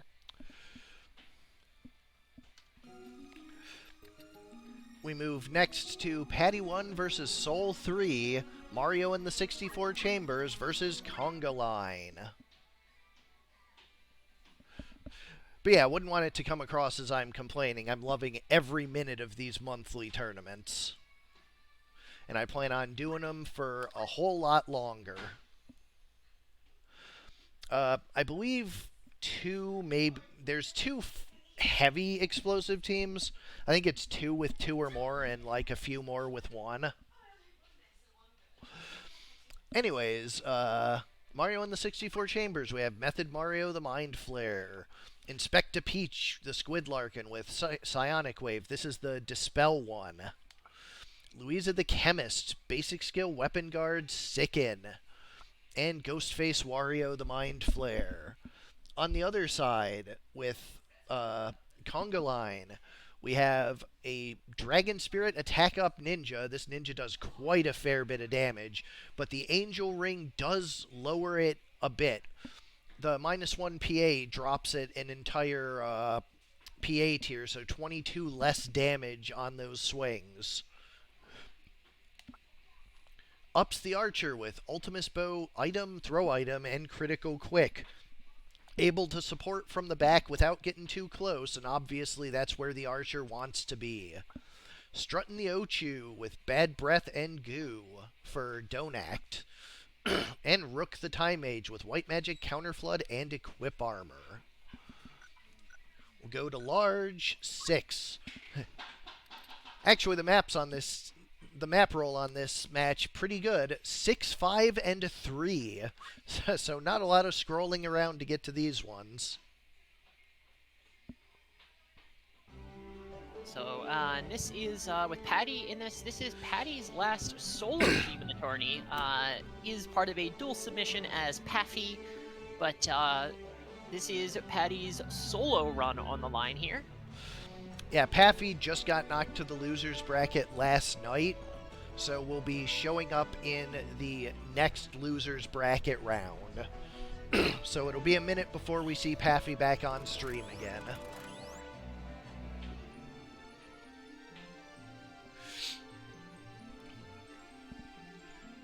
Squids, of course, with the time blasts early. Time Blast sounding decidedly like a Power Rangers series. I know they did I think that was Time Force, I think was the Power Rangers time one. Honestly, after my time. I certainly didn't follow them, but yeah, quite a few US Power Rangers series. Like they kept, actually they might still be going, I'm not sure. Anyways, that Archer getting up and making a menace of himself, but the counter flood for stop. Did land the stop there, and a Huge. mind control on the ninja too. The chemist is down already though, so this team is not going to be able to bring itself back up. That might matter. So not to go on a full Power Rangers derail, but I don't know, those of you who have happened to see, they did release a trailer for an upcoming Power Rangers movie coming out fairly soon that is based on the first series. Like, they're bringing back the old actors. The interesting part about that is, though, we did see that the Yellow Ranger, so the original Yellow Ranger, Trini, did pass away in a car accident. But they do have a Yellow Ranger that is played by somebody who is supposedly her daughter. The character sort of died in canon, and the daughter is part of it. But we do see in one of the shots that the Green Ranger is also there, and Jason David Frank, the original Green Ranger actor, notably also dead. So am curious what they're going to do there. Okay, I mean, I guess that's just a thing Hollywood's gotten good at lately. But anyways, we have a charmed Ochu there. That Archer, down from the ninja. Lots of time blasts from the Squids for each other, keeping each other nice and quick here. They are taking just a little bit of time to be able to close the gap to the other team here with two charms. Ooh, Ninja doing two big hits onto the Morbol. Morbol's a big old body, lots of HP, but that was still a very hefty hit. This Aqualung does kill, and it's just a Ninja versus 3 Squids here.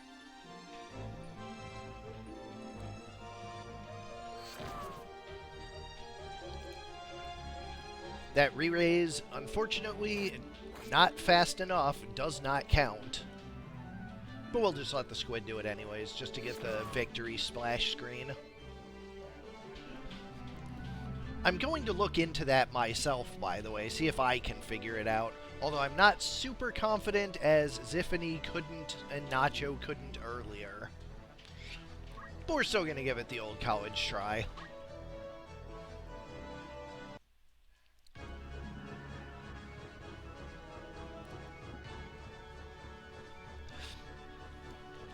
Small 5 next.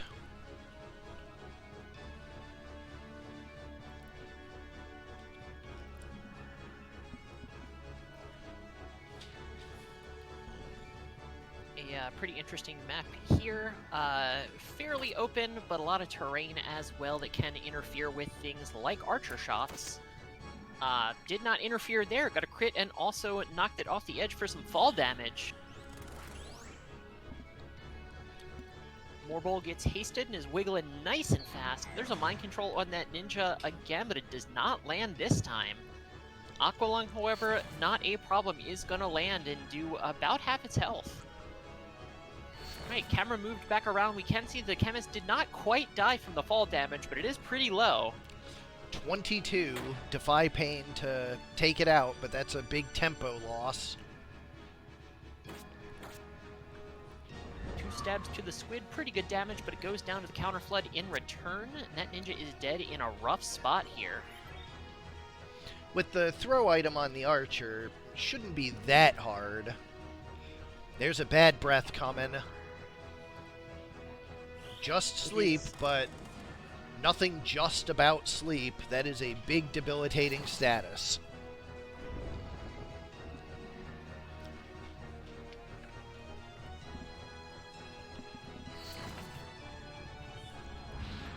Seeing the counter floods with the Aqualung heals. The entire point of the other Squid Heavy team, even though it doesn't seem to have been doing a lot of that. One Squid brought low, but the Chemist is in place to be able to power source it. Does that Chemist have enough jump to jump up there, though, or is it going to have to go the long way around? Don't Act and Poison set on that Squid.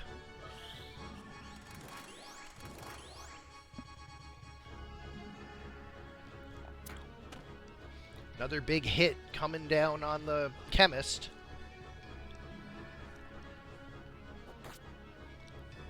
Magic Shuriken counter floods, but no sleep proc. Other Squid gets to act immediately after. Aqua Lung to finish the ninja off yet again. And a self Aqua Lung, you can't counter yourself. But that's a life coming out on the ninja.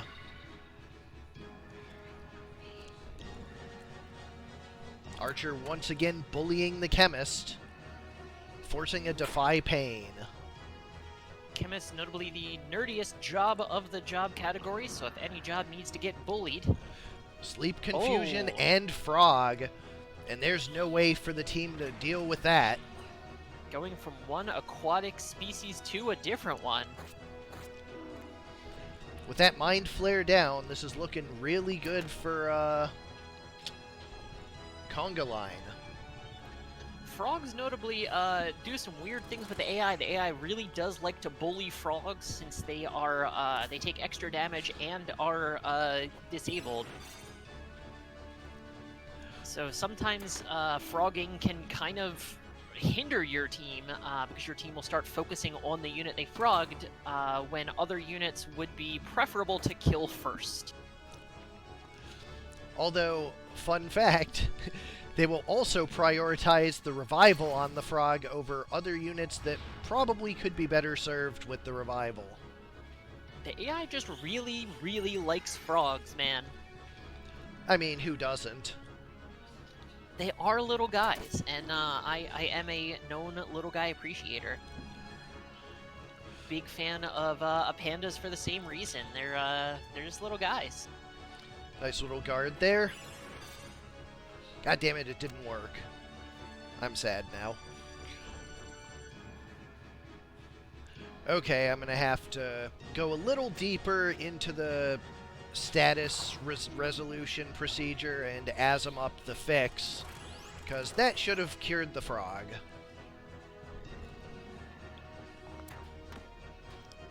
Ara, you are the only person that would ever want to see that ever. Yeah, that sounds about right. Alright, so we're going to have to slide this match till tomorrow while I fix that frog issue. So we will move on to the next match. Paddy 1, Soul 3 will be the first match of tomorrow.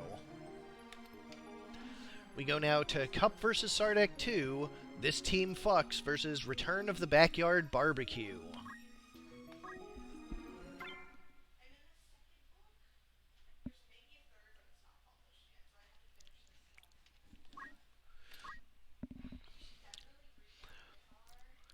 Alrighty. For Cup, we have Doug Dimmadome the Thief with Precision, Weapon Guard, and Abandon. That 40% Weapon Guard with Abandon plus the 30% Feather Mantle makes this Thief really hard to hit. We have Time Magic, Counter Magic, half of MP Priest. Strong supportive option. Spellblade with a Slasher, White Magic, Critical Quick, and Guts. And a Thief with Item, Dragon Spirit, and Equip Armor. 364 hit points and 13 speed. This Thief is really hard to put down, on top of move HP up. On the other side, we have Hammer Eye the Samurai featuring Spellblade's magic, Dragon Spirit, and Attack Up. Big Swords skills and Big Samurai. Smokey the Chemist with Weapon Guard and Abandon for that 40% main gauche and 24% Elf Mantle. grill the red dragon with, red dragon things. And propane the grenade with triple flame. We go to large 50 to start. All right, took just a moment to feed my dog there. She was bothering me about it. 8 o'clock, usually right around when she gets fed, so.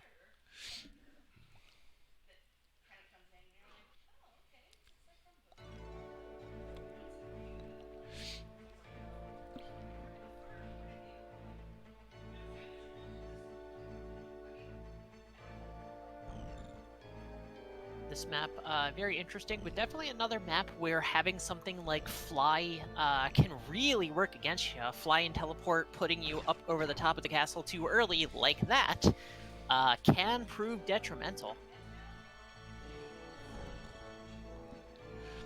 We'll see if it ends up. Harming this team Fox. That's a triple haste too, though. That's going to be pretty helpful. Especially on a pair of thieves, very fast. Charm on the front runner.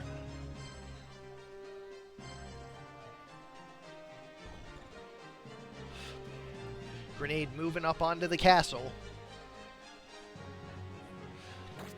As is that Thief. Thief going for Heartache Strike and lands a sleep on the friendly priest. That is pretty rough for this team.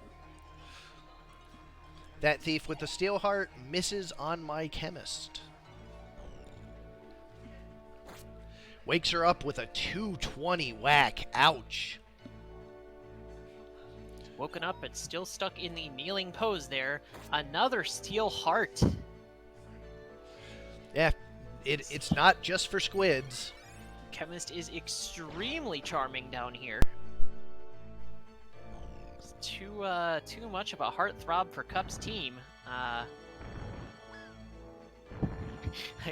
The Chemist heard the team's name was This Team Fucks and said, I'm gonna take advantage of that.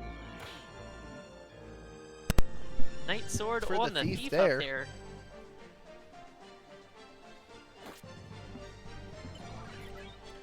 Dragon Spirit proc there. The haste 2 wears off. That thief has no way to get himself out of near fatal. Chemist's great evasion completely worthless in the face of that thief, though.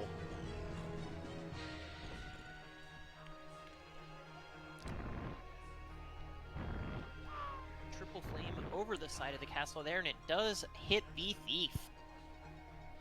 Thief does have the re-raise and the Mega Potion for himself, so not completely out of it yet.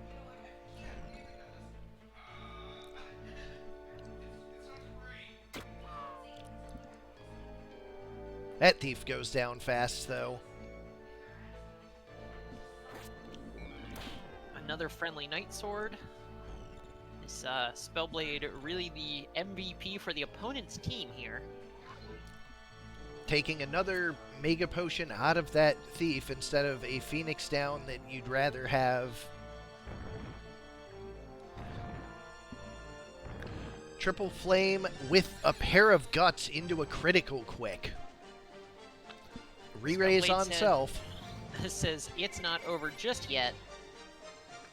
The re-raise misses. Pair of near fatals now, and the dragon slowly making his way down the castle. 72 swing on the thief. Another triple flame attempted. Guts once more. Going for a revive this time. And the dragon just short of being able to finish it, but the chemist has no such problem. That is 1-0 for Sardek, and Cup's tourney life is on the line here. Small 98, all between him and elimination.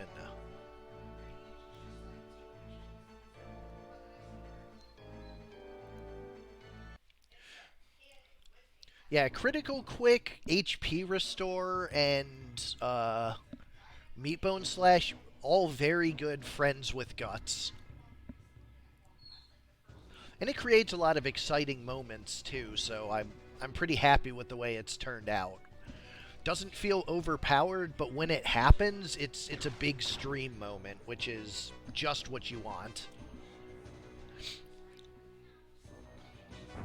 An early triple flame, and it lands on the Thief. One hit. Only one, not enough to kill, but is near fatal very early, and a Night Sword is going to finish that Thief off.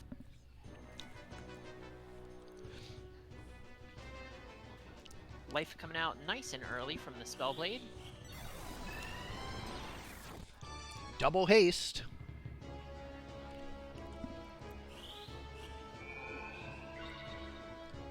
Thief is back up.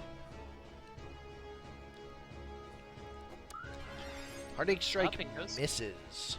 Heartache Strike on the bomb could have been pretty big, but he just moves up, and the Chemist takes advantage of that fact. Steelheart coming out from the other side, though, and doesn't land either.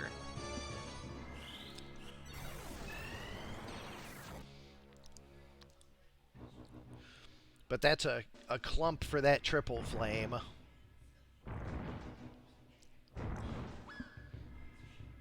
Bunch of damage to the Thief and a kill on the Priest. Fire Breath finishing the Thief off. Another life come out from the Spellblade, but that is kind of rough. The Spellblade really wants to be doing damage rather than resurrecting.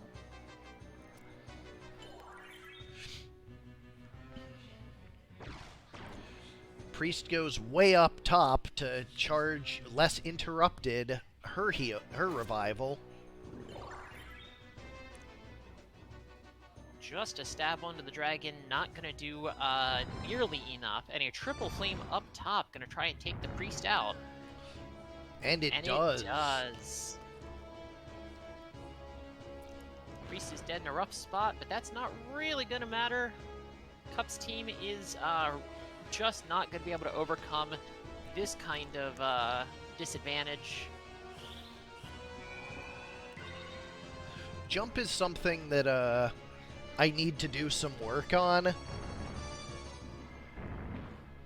because it's just not getting used enough. It's just not quite enough damage and takes too long to resolve to really be a good option. I'm trying to figure out how to kind of make that work better.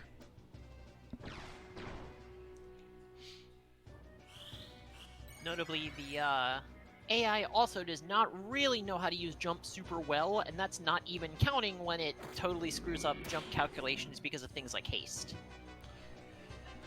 I mean, those are fixable. I can find that.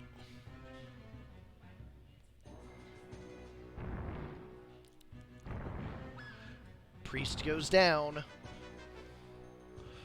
And the rest of the team converging. Spellblade's done a pretty good job of sandbagging so far, but can only last so long.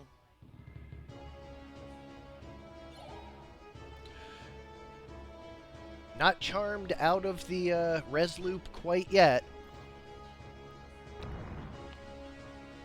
One hit with triple flame, but that's not enough. Did Guts and Critical Quick it, so it is going to have a chance to live just a little bit longer.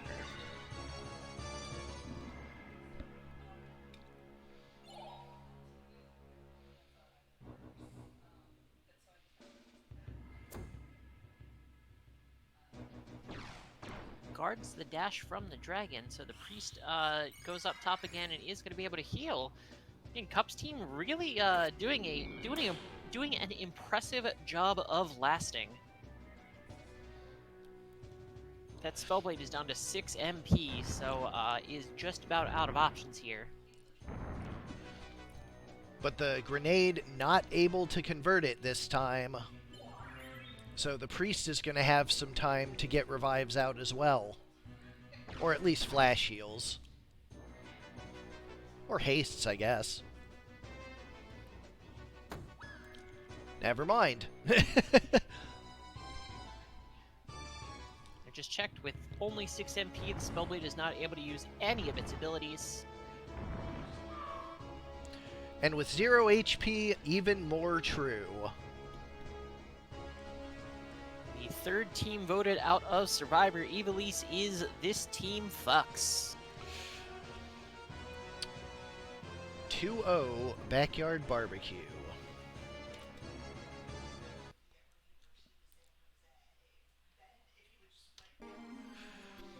We go next to R1 versus Kjata 1, a butcher and 3 sides of meat versus the Beatles. Ara complaining earlier this morning about how it's always Kjata that knocks him out of tournaments and knocks him out of the winner's bracket. Sure enough, lost to Kjata yesterday and is playing Kjata again today.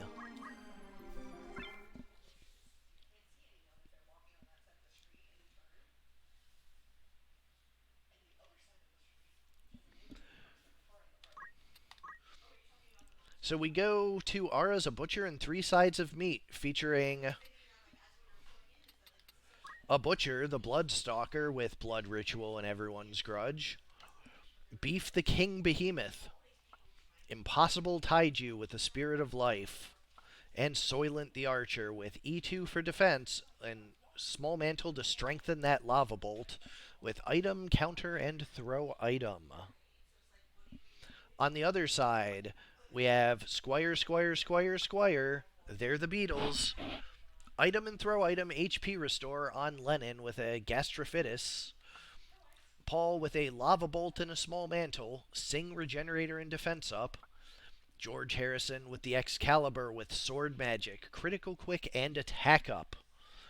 And Ringo Starr the Squire, Kjata's favorite double blood sword, one of his trademarks. Time Magic, Hamido, and 2 swords.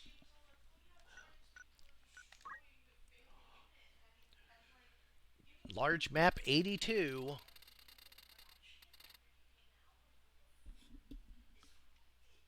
Okay.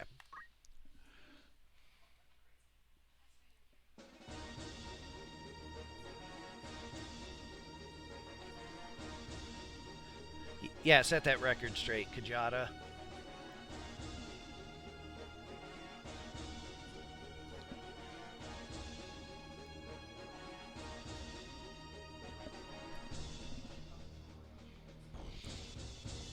Beatles taking a little time. There is going to be just a little bit of gap closing here, not a ton of range on their side.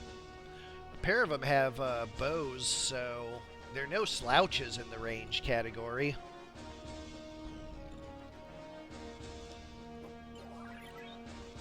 Throwing a power source into the undead.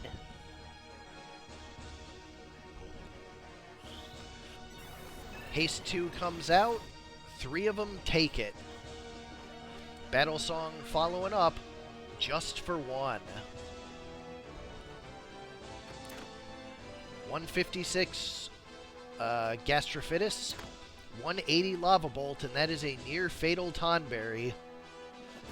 Throwstone to finish it off. Stasis Sword does not manage to land the stop, so the tree does have the ability to bring up teammates still. 1 square going down to the Lava Bolt, and the Behemoth does land a stab up, kills the undead, and starts to scale. Although the Spirit of Life misses. Wish does not, however. 3 HP, of course, can go back down pretty quickly again, but that is alright. Does still mean that another action is required to kill it, and a Defy Ping to make it take even potentially more than that. There's a Phoenix down out of the Archer, 19 health for the Tonberry, and the Undead Beetle is at 1, so probably gonna get time to stand up.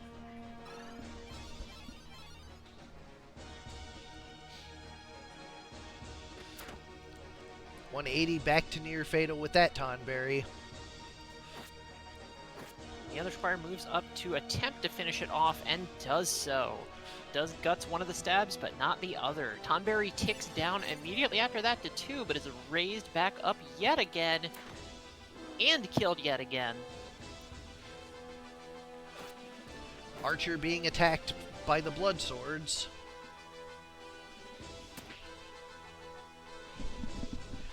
Stab up, scaling once again. And a leaf dance enough to finish off that beetle. But the third one stands back up. Moves up top to the post there, throws a Phoenix down to res its friend. But goes back down to the Archer immediately. Bloodsword for 90 is no defy pain, but it does bring him back up.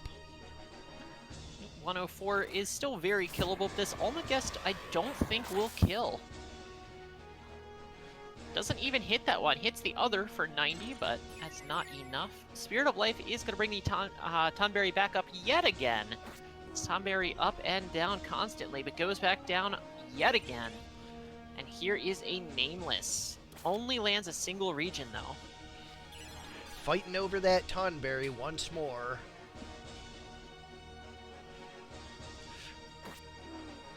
Game of tug of war here goes down again. Protect on this one. That is Protect on a double Bloodsword unit, so that is a tough kill. A big Stasis Sword, but the Behemoth MP does eat that huge hit. Speaking of huge hits, wow.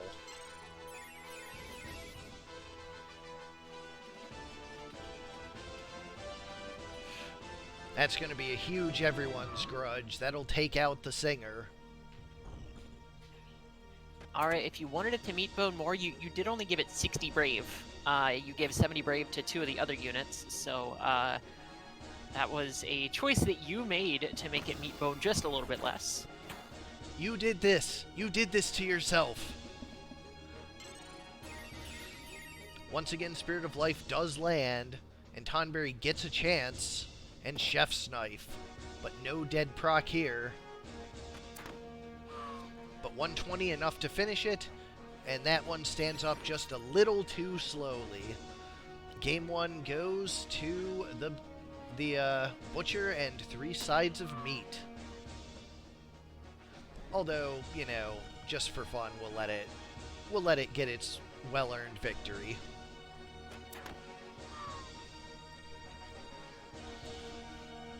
There is said victory. Going to game 2, and a small map could potentially favor either team here.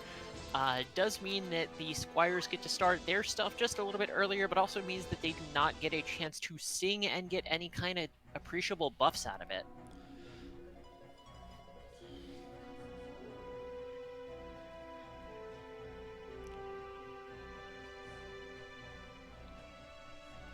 Remember that that character in an earlier month with 40 Brave Auto Potion that just never missed? Sure do. Sometimes it be like that. Crush Punch, no proc, but This Tonberry is not long for this world.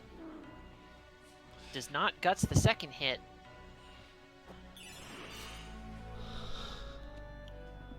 it does manage to get the Phoenix down, though, and that's going to be pretty big. It's also Magic Spirited.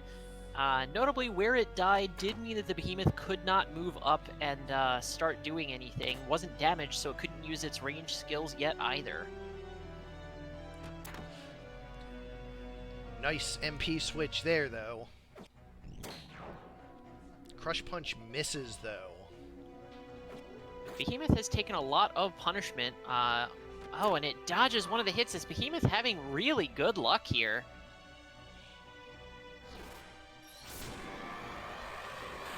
Beetles are not long for this world.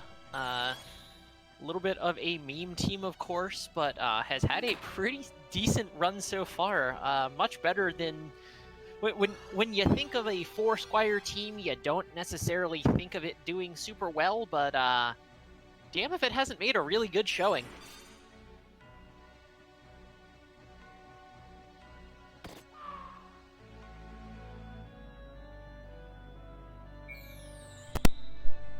One more match than I thought it would.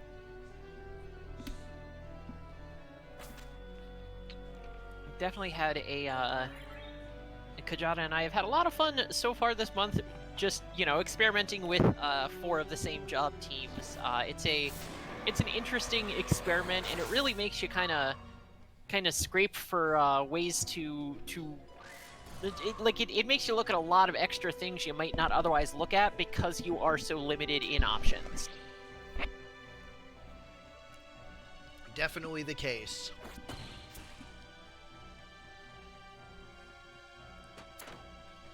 Another MP switch. Power Source and Behemoth, pretty good combo.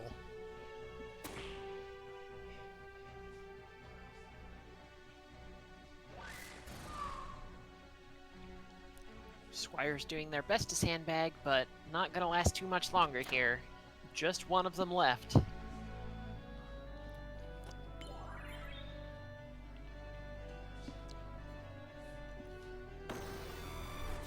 Hero 4 Spellblades, probably not bad, but very expensive. Yeah, I can't imagine how you can get enough RSM on them to fill out the team.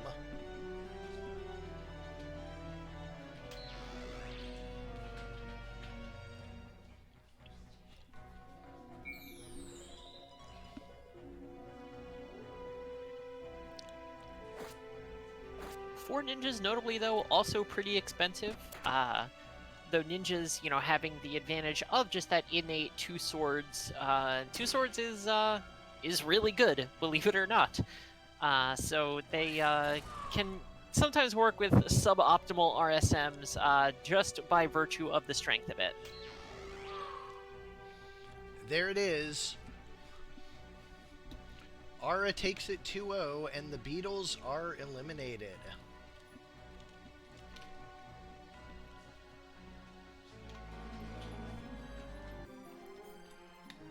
Ludo 3 versus Hero 2 up next. The Darkness Stares Back versus Hyper Offense.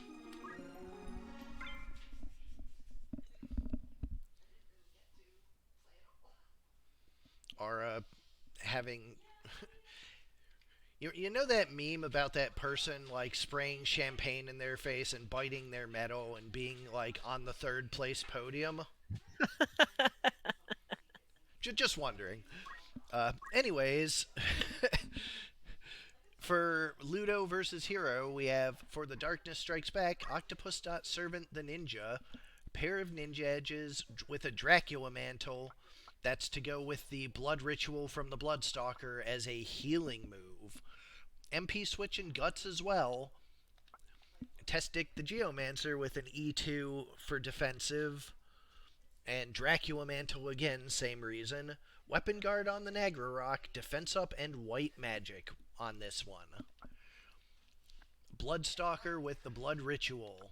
And Sue Don't RMRF with Draw Out, Dragon Spirit, and Magic Attack Up. 18 MA on that Draw Out. Should be doing pretty good damage. On the other side, for Hyper Offense, we have Tyranitar the Knight with Dance, HP Restore, and Guts. No mime for the dances, but just doing that steady pecking damage and letting the rest of the team take you out over time. And thematically, that works too because Tyranitar causes Sandstorm, and it's always Pokemon. It's Pokemon all the way down. Blissey the Geomancer with White Magic, Dragon Spirit, and 2 swords for double punches and move HP up. Garchomp the Monk with Basic Skill, MP Switch, and Equip Armor. 360 HP on a Monk is a lot. And Melmetal the Ninja with double Morning Star with Punch Art, Weapon Guard, and Attack Up, and Red Shoes. Morning Star is a lot of damage, but it is -1 speed, so an 8 speed ninja is not as crazy offensive as we saw from the other ninjas earlier tonight. But let's see if it's good enough. We go to large map 95. It is notably 301 HP on a Murder Ninja, which is a fair bit of bulk, and given that they are the flails as well, they are concentrate. Yep. the one concentrate flail. Is it worth the -1 speed? Let's find out. It is a terrifying tank breaker if it does get the ability to get in and hit. Ludo on the left, Hero on the right.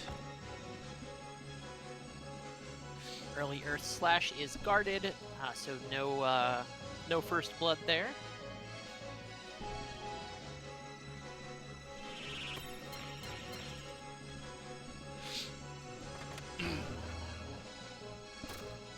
There's the start of that Wiz Nibus.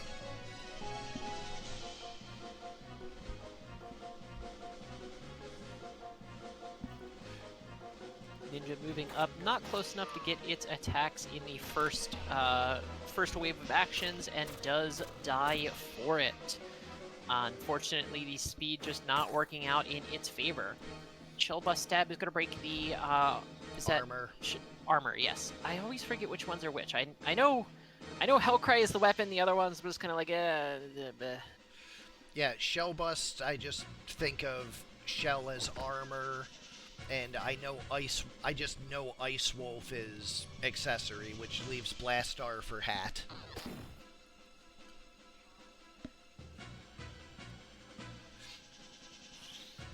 Rejuvenate coming out.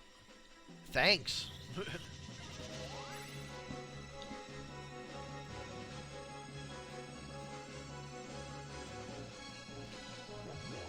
Everyone's Grudge hits the MP switch.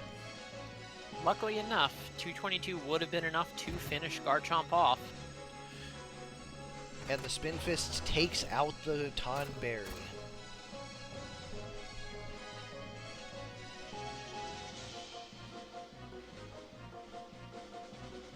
The discussion in chat, of course, talking about whether or not the extra damage is worthwhile. The most important thing to take into account is even if it's not necessarily better, it is really freaking cool.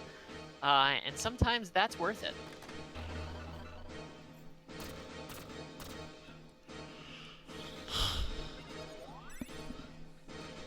There was a strategy article that I read back when I was playing Magic called The Danger of Cool Things. About if you're playing to win a tournament, being cautious about doing things just because they're cool, because frequently that will lead you to bad places. Absolutely. I mean, the whole, what is it, the Timmy Johnny Spike sort of situation, what you play for. I mean, there is something to be said for Timmy players. Players that play things because they're big and have big, cool effects. They might not be optimal, but you don't always necessarily have to play for optimal things. You can just play for fun. Yeah, of course, and like anyone who wants to enter the tournament with weird memes and have fun with it, like by all means, we've got plenty of slots. And as you've seen, we've had some meme teams here. And I mean, hey, I've been in, top 8 and top 16 more than a few times, and my team building strategies are, as I've said before, entirely vibes based. Although you've done decent amount of success with it, so sometimes the vibes just also work.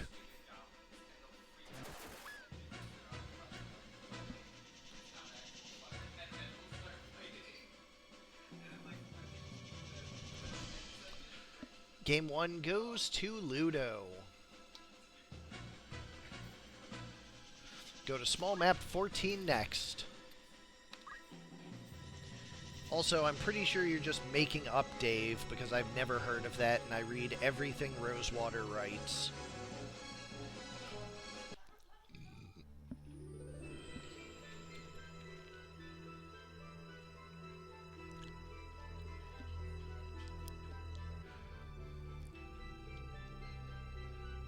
Like, if you went for Melvin or Vorthos, I'd be like, yeah, sure, but that's a different axis. That doesn't count. Dave, though, that's... Is that like an April Fool's Day article? Worth noting, too, in the assorted unsets, I know they've made both a Timmy Power Gamer and a Johnny Combo player. I don't think they've made a Spike reference, although I imagine it would be a little bit hard, not harder to make that card, but, you know, Spike plays to win. What are you going to do? Just make a unreasonably powerful card? Wizards already does that all the time, so... Wait, did they make a Spike? They sure did. I'm pretty sure Spike was just like a demonic tutor on a stick.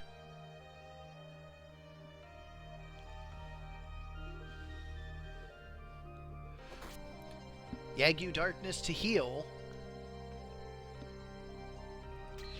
And there's that healing blood ritual there.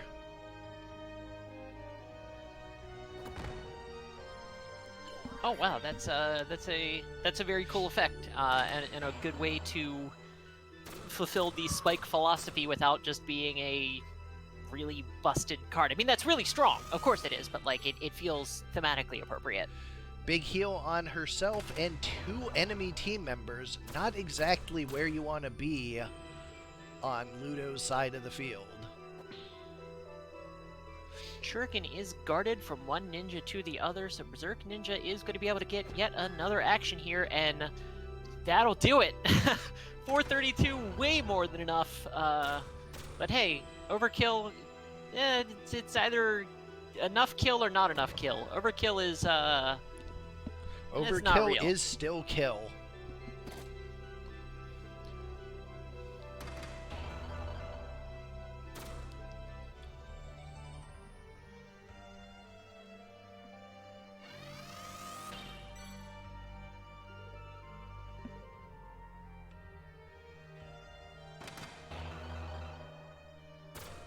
Wiznibus being pretty helpful. That chip damage makes it just a little bit easier to kill things. Morningstar, again, incredibly lethal, does kill that Tonberry. No guts there, and even if it did guts 1, it did have a second swing to attempt it. There's a target with the bag. Works well, of course, since bags do have that variable damage. Target helps eliminate that, and the Wiznibus takes the Spellblade out. Game 3. We're going to medium 61 for the decider.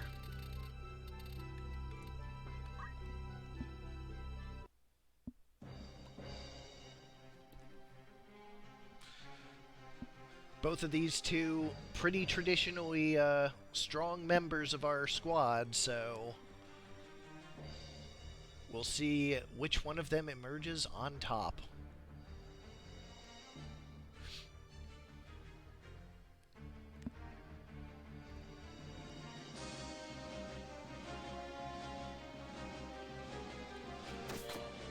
Another bag target, 310 to the MP switch. That's definitely a crit.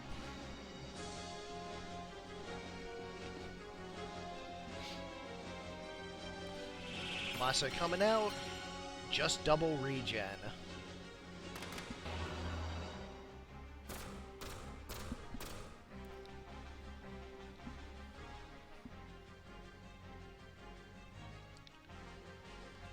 Ninja not able to do his throws, and goes down to the other smaller ninja.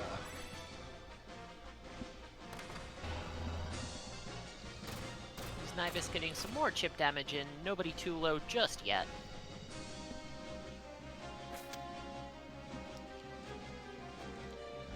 And a huge fireball for 306, but still not huge enough to kill.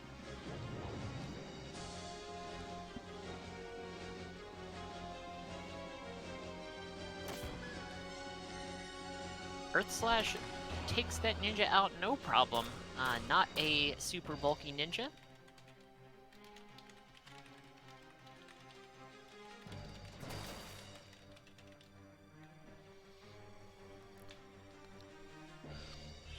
Spellblade once again with the Masa. Haste for the Bloodstalker this time. That's a pretty big one.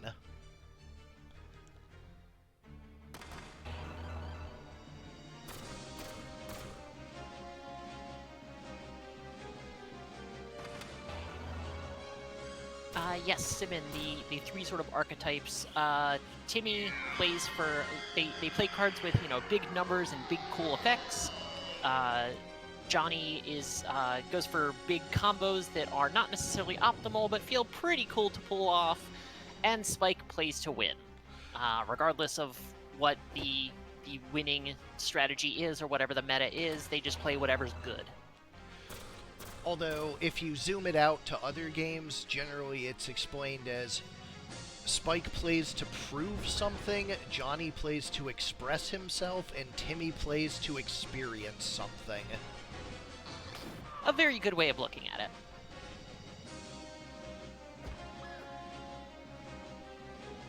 You're just down to the Murder Ninja, and he's not gonna be able to do it. We do still have this monk up here, but so not so much down to just the Murder Ninja. Colors are hard. Yeah, I confused the colors a little bit. Yeah, the regen makes the purple look bluish, and it's purple on blue, so...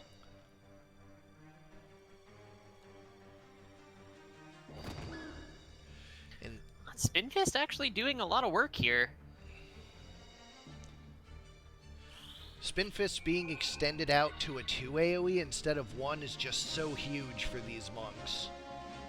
Ooh, and it gets the Earth Slash, but it's guarded on the Geo. Geo is going to run out of MP at some point. But that point is not yet. And this monk is not having a problem putting these units right back down. Crystals are starting to pop up, so Geo does not go for a crystal. Does go to res the Tonberry, and the monk gets an action before the life goes off. Oh, but Secret Fist! That was a choice. Was just a little short, I think, of the mid-charge kill. But death sentence on a reviver is a pretty unfortunate place to be when you're 1v1. And the dead proc on the chef's knife finishes it off. Hero 2 is eliminated, and Ludo 3 moves on. 2-1 for Ludo.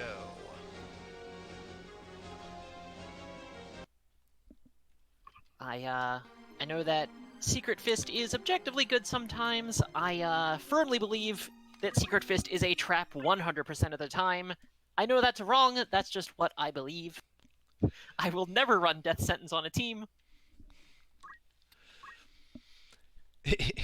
Anyways, we have Ludo 1, my first team, versus Sardek 3, Beef. Ludo's first team has Not a Bird, the hunting bow with yin yang magic, auto potion, and short charge that always defense, making the status effects from the yin yang magic unevadable. They don't always land, but you aren't evading them. Stoner Bird the Cockatorus doing its very best Oracle impersonation. Friendly Bird the Chocobo to guard against his own strategy. And Casey the Knight with White Magic HP Restore, Defense Up, and the E2. Super durable Knight there. For Beef, we have Agrius the Spellblade with item, CT save, and magic attack up for those holy explosions.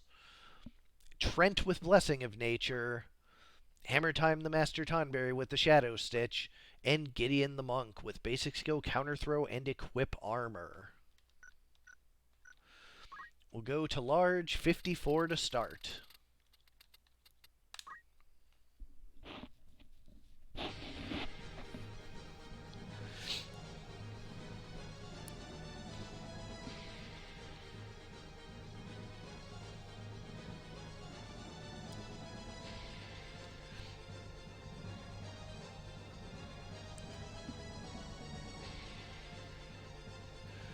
Gap in the middle of this map definitely can make some movement abilities or amounts of move and jump a little bit better for some teams.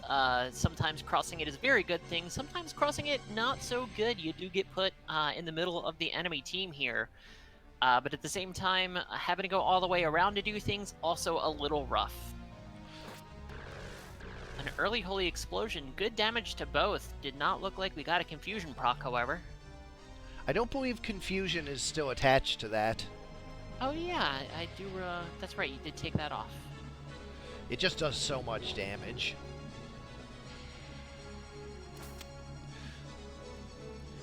Knight and the bird both hopping in.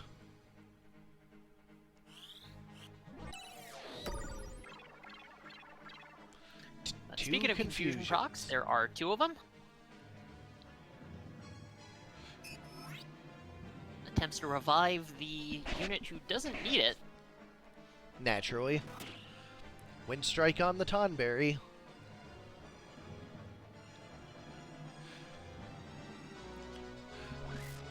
The Leaf Dance takes out the bird. Tonberry having none of that Petrify. Stop right there.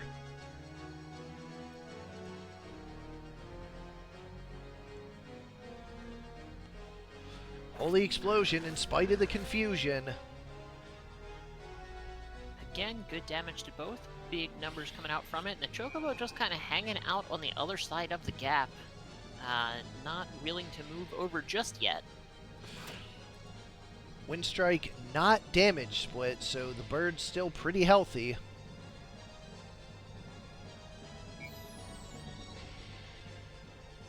The Monk really just trying to revive yet again here. Not able to do anything with that confusion. No good luck on the random actions like the Spellblade. That Leaf Dance is enough to prevent that Petrify when the stop wears off. And everyone's grudge takes the bird back out. More worthless revivals.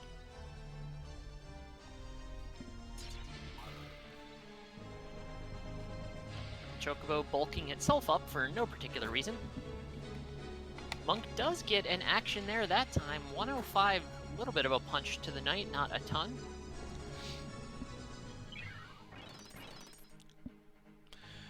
Big Blessing of Nature and everyone's grudge. Not quite enough. Remedy, not the kind of healing that Knight needs.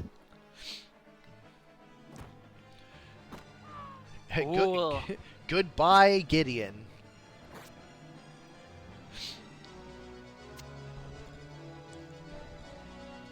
Chocobo content to let the team 3v4, but the team does not seem to be having too much of an issue doing exactly that. HP restore on the Knight. It's pretty good there. Confused Spellblade running a little low on options since it is low on MP. Now the Chocobo is going to slowly start sort of moving around here.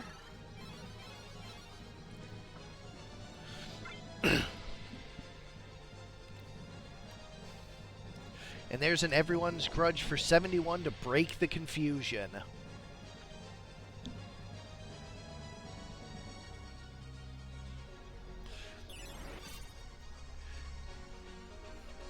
And Beef is all back up, and it is just that one Knight and Chocobo completely split off.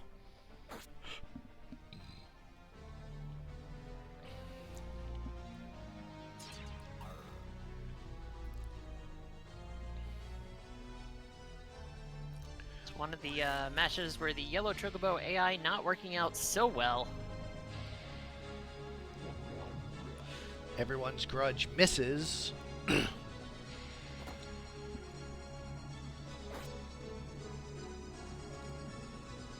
Knight is running away.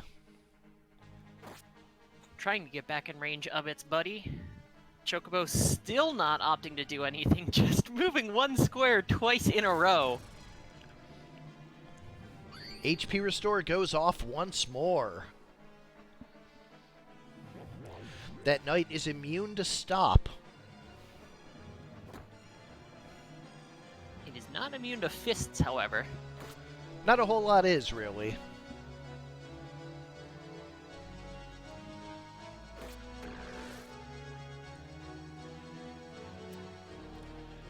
There's a cure. The This monk Knight decides. Very hard to kill now. The monk decides it's time to take out the Chocobo. Certainly not a bad choice on the Monk's part. given that the Chocobo is going to make this knight real hard to kill, even harder than it already was.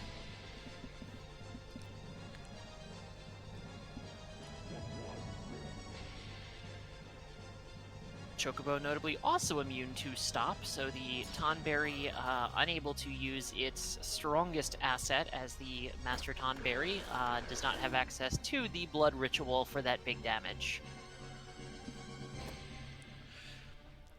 No HP restore there, and the knight is in dire straits. But heals up just enough from the regen and move HP up to survive the hit and get the next HP restore.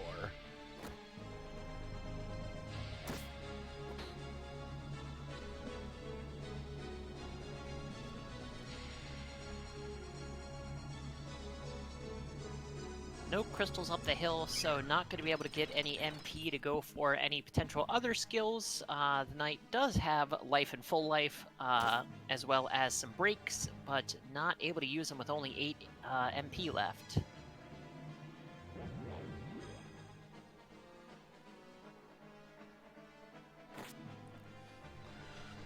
With the bad compatibility between her and several of my units, it is not looking great for her to be able to put forth the damage to win. Nope, she is a very defensive unit, only a Nagra Rock. As far as weapons go, not super high WP, only 10 PA, and the only offensive skills are breaks, which of course are not there for damage.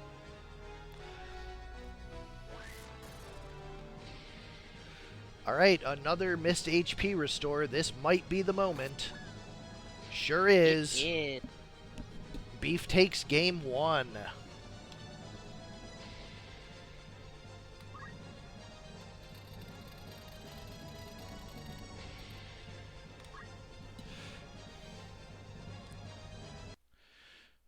Going to a very clumped up map.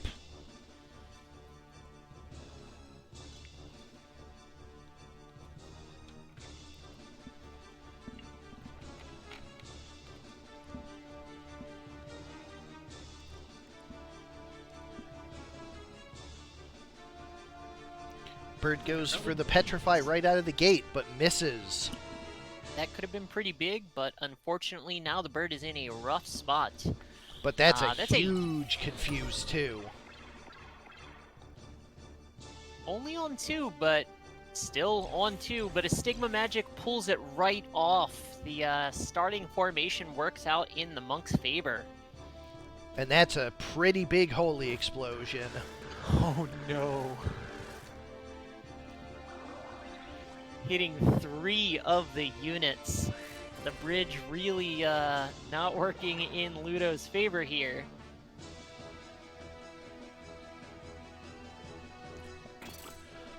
And the bird is stopped, blocking progress from the rest of Ludo's team. That's going to be another big holy explosion coming out of here in a moment. Depending on that confuse. There goes her hat.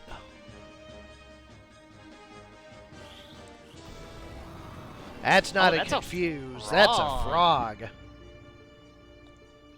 Double frog. Stigma Magic going to pull it off of the Tonberry, but that Spellblade not able to get another big holy explosion off.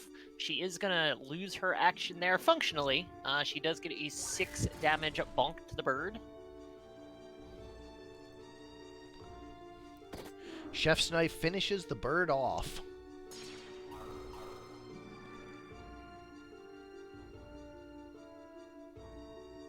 Not able to remove that stop with the Choco Guard since it is dead, of course. Knight moves back and goes for a Resurrect on that bird.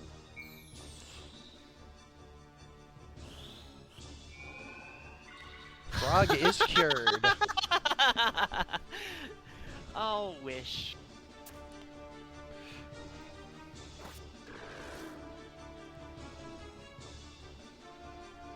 I enjoy that Wish removes Frog sort of pseudo-accidentally.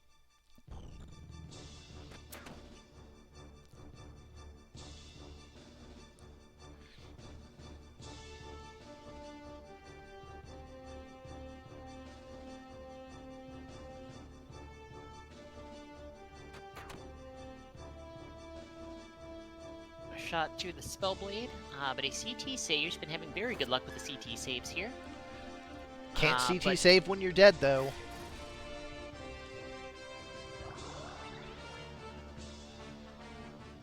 Another Leaf Dance, but Beef is still looking pretty healthy here. And the bird is not terribly far from crystallizing. Chef's Knife, but no dead proc. Squire just going to shoot the Spellblade dead again.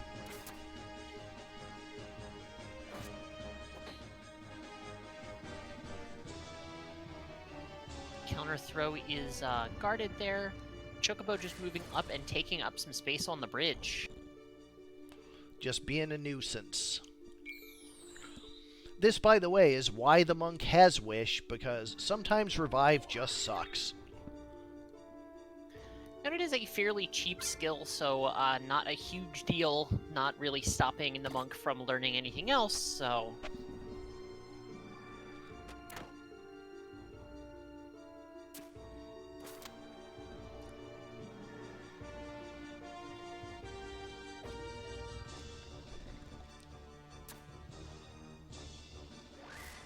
Both teams really still fairly healthy.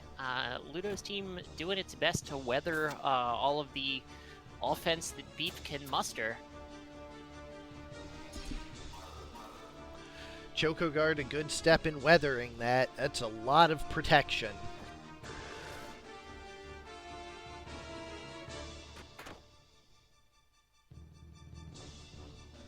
Spellblade brought low yet again by the Squire. Squire is pretty low on MP, so not going to be able to get any other big spells off here.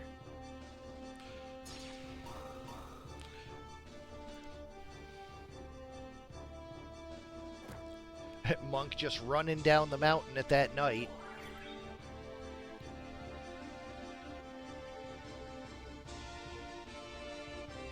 Looking at its spells, it does have enough MP for a Doubt Faith if it decides to use that for any reason. Maybe. Yeah, thanks. Very small grudge. Thanks, Tonberry. 30 into the auto potion, just what we always wanted.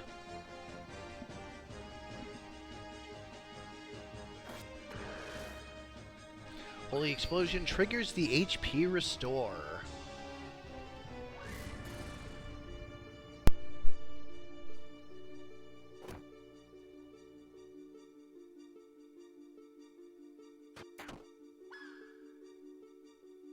Spellblade dies yet again. Definitely one of the lower HP Spellblades we've seen. Of course, putting up some very big numbers, but not very bulky unit.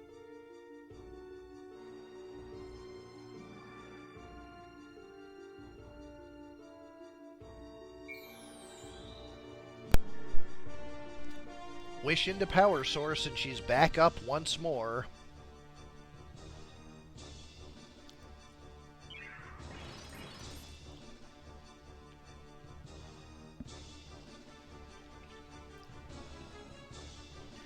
This match taking a lot longer than the last one, given that the Chocobo was able to actually get into the action this time, did not just sort of hang out on the other half of the map.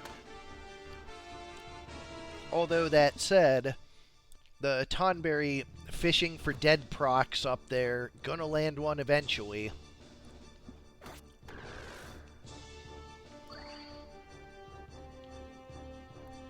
Auto Potion taking that down to 105 damage off of that Holy Explosion. There's a re-raise on the Spellblade there.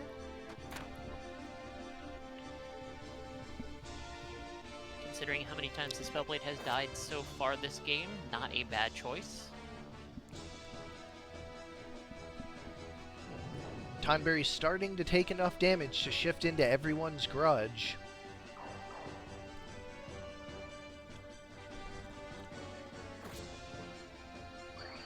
One damage after Auto Potion.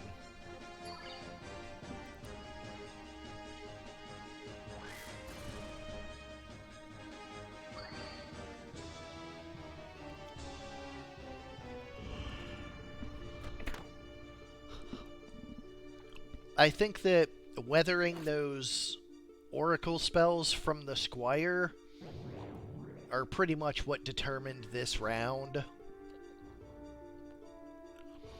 Absolutely. I suspect if the Squire had some easier access to MP restore, this would go the other way.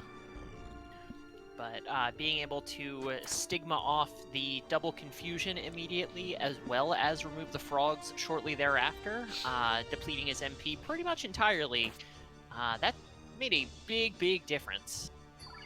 Sure did.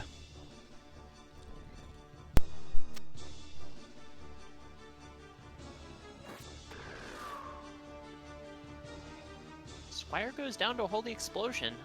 Is finally put down. Another everyone's grudge on this chocobo. It is getting pretty low.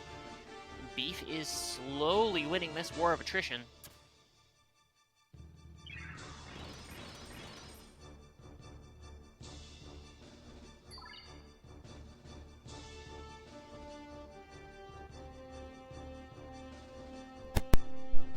I imagine Cheer Up actually would have been really good on that Squire. The Squire does have Cheer Up.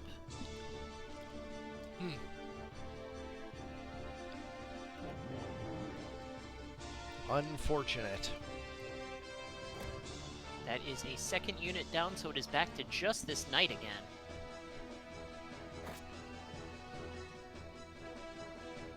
Knight does have life and full life, but is it going to get a chance to use either of those? We are going to see that Squire crystallize shortly.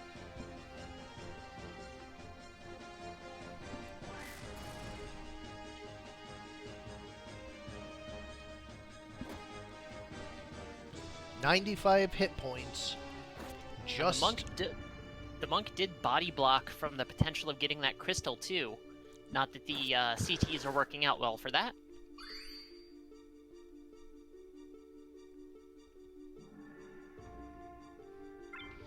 Tonberry picks it up.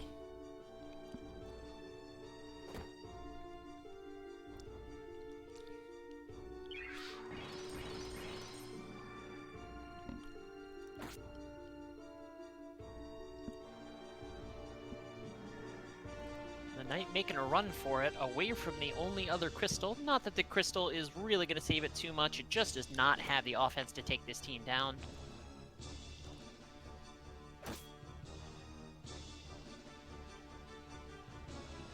Magic Spirit to top off. Yeah, gonna be hard to overcome that much healing.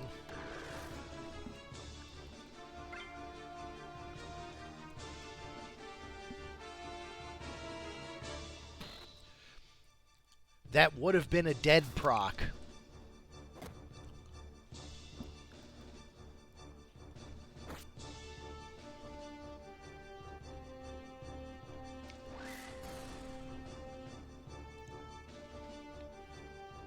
Is it going to be enough? Miss. Explosion on the friendly Tonberry, but that just means... Oh, is going to go for the dead proc instead of doing a big grudge, but that's okay. It's okay, the monk finishes it off. That's 2-0 for Beef. Ludo 1 is out.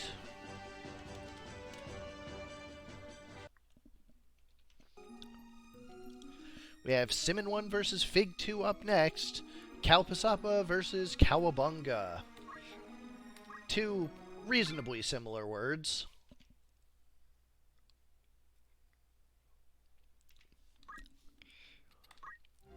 Darn it. Alright, for Simmon 1, we have Chatty Cathy, the Talk Skill Knight with Defense up, Damage Split, and Move HP up. The Talk Skill's very damaging on a knight that is just so hard to put down. Mangalika the Porky with Oink for the full revives. Ash the Chocobo. And Imena Kanan the Geomancer with Punch Art, Counterflood, and Overflow. So a lot of status setting, protection from other status teams, a lot of revival, and it hinges on this knight being able to get her talk skills off and this Geomancer getting her procs. On the other side, Michelangelo the Aribo with Please Eat, supportive but offensive support. Leonardo the Spellblade with basic skill, damage split, and attack up. Donatello the Spellblade, another one of those scary 20 PA monk blades.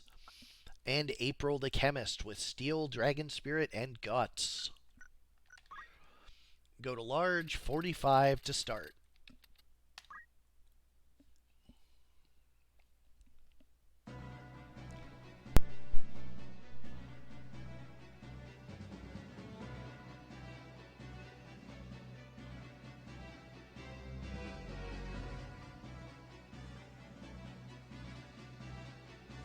If Fig loses this match, that means he is going to be the means LCM is going to be the last person with 4 people still, or 4 teams still in the tourney. Like I said, she has really made a great run. Definitely one of the most improved. Not that she did bad in the early months, certainly, but has consistently brought it more and more every month. Yeah, definitely been great watching her progress through the ranks. It's been really cool watching the new things she comes up with every month. 225, a huge Geomancy. 144 back, not small, but not as big as the initial hit. That 110 going to be enough to finish her off, though, but now we get a Piggy duel.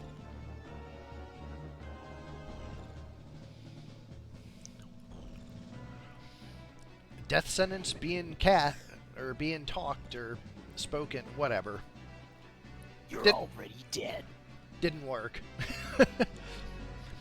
Apparently, Chatty Cathy has also had a Marlboro addiction.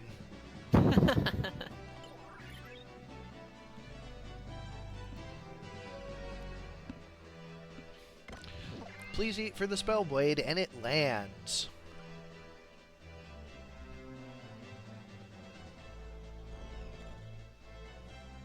Wave Fist over the wall, 220. Big hits. Choco Cure gonna remove just over half of that.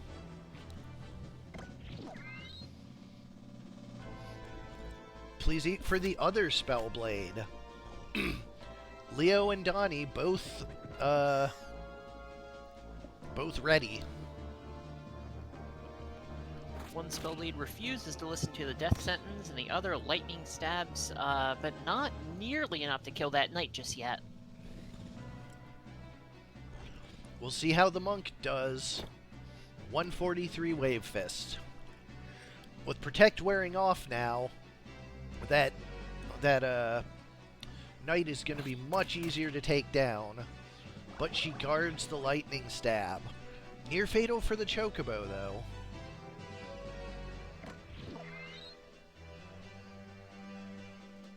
The whole team is fed now. This pig making a full buffet.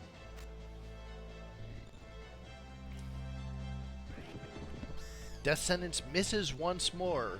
Just super unfortunate. Cathy doing her best to live up to her name, but is not sealing the deal here. There's another lightning stab. Guarded once more.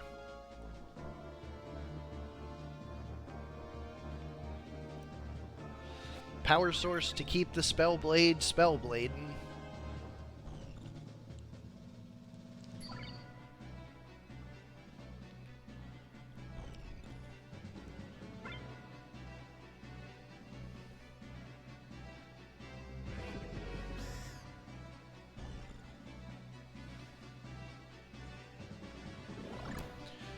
.110 dash in the back. Geo is going to crystallize here momentarily. Nobody able to get... yep, there it is. Nobody able to get the Geo up in time.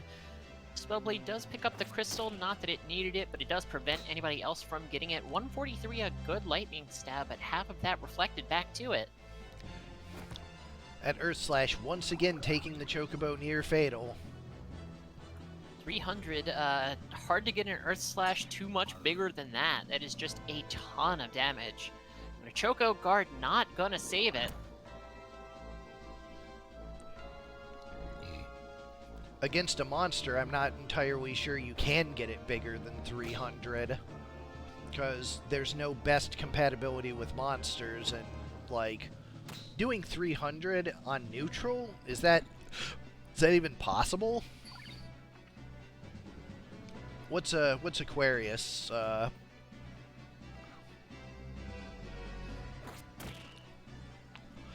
Damage split there. Takes her out of near fatal.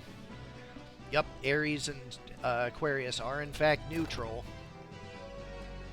220 repeating fist though, gonna drop it low.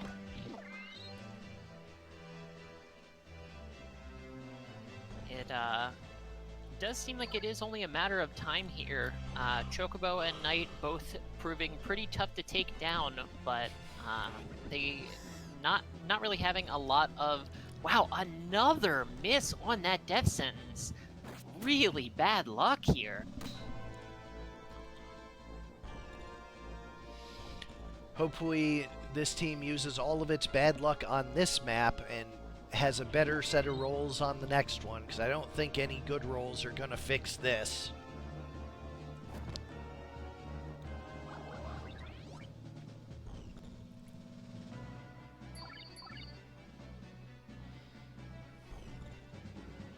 Chocobo does heal the unit that is massacring it. Lightning Stab finally puts the Knight down, and the rest of the team is going to be able to converge on the remaining unit. But first, some buffs from Mr. Pig. Yellow Chocobo, of course, has no ability to be offensive, so unless it somehow gets berserked and all 4 other units of the team just stop doing anything, that is going to be enough. Game 1 goes to Fig. Small map 96 coming up.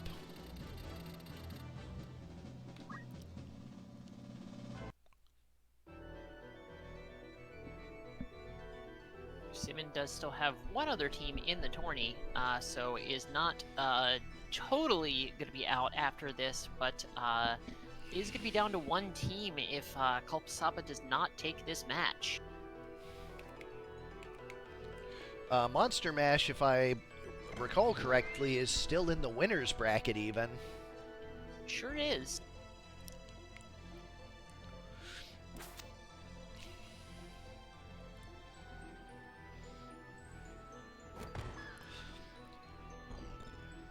Man, Donatello, you so gross. A very early kill.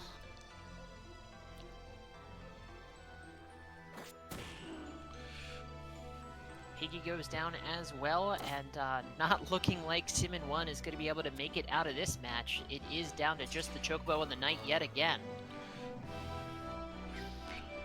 For all that we talked about,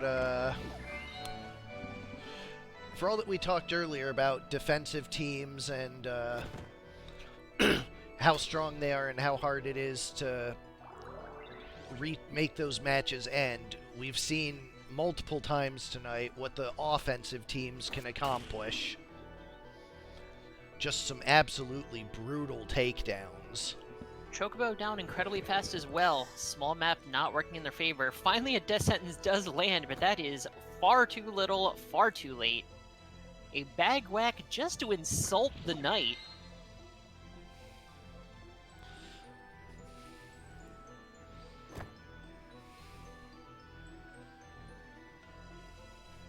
Wave Fist brings her a little lower, not near fatal just yet, but it is only a matter of time. Lightning Stab is guarded. Priest has the re-raise for when the death sentence runs out. God damn it, Piggy. Why would you do this?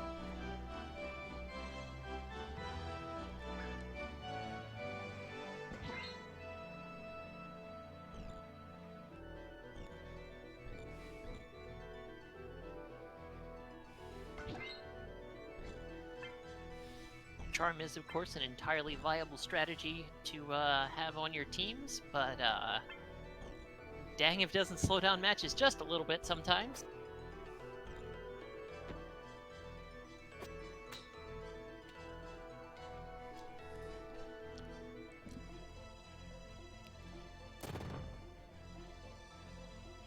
220 damage. Huge damage. Knight has a ton of HP, but not enough.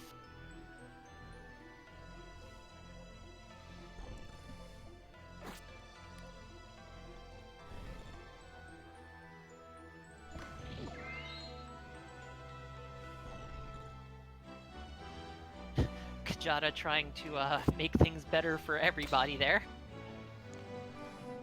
Which historically we know never works. Beating Fist finally does the Knight in, and that is going to be that match over. Fig takes it 2-0. Simmon 1 is eliminated. We go to our final match of the night, Coppola 2 versus Sardek 1. Quack versus Support the Monk.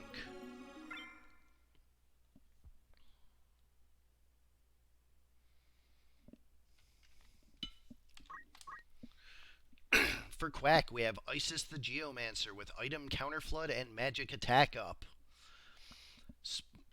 10 speed on a cursed ring. Spike the Samurai with talk skill, damage split, concentrate. This is not the double talk skill team. Vivian the Wizard with item, weapon guard, and short charge.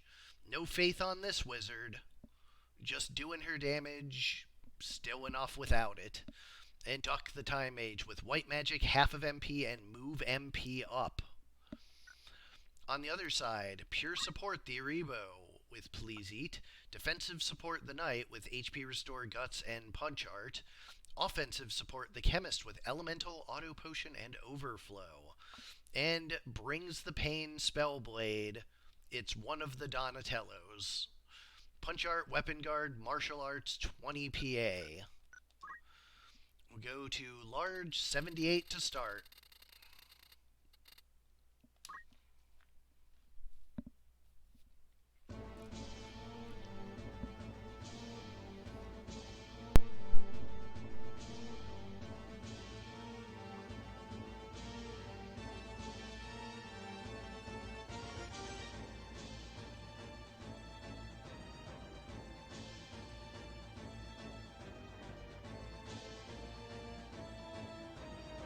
Piggy acting first. Piggy's nice and fast, of course, and does get that Embraer on the Chemist nice and early.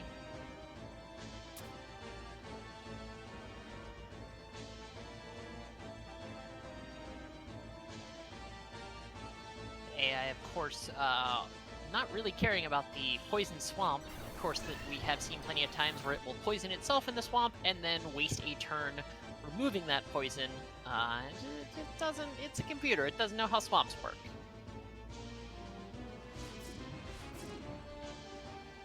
Pitfall does get one status proc there, eats some damage in return, and the poison damage ticking as well. That Chemist is a hell of a lot less healthier than she'd like to be.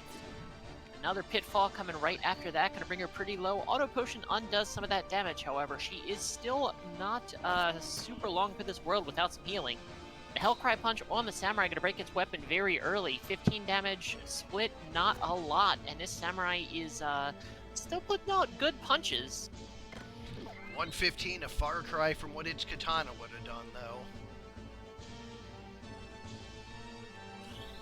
That's a big ol' Flare 2 coming out from the Wizard, I believe. Because that Wizard does have Cyclone and Blizzard as well, but it is Flare 2, and with that short charge... Spin 3 fist. hits, 1 kill. Oh!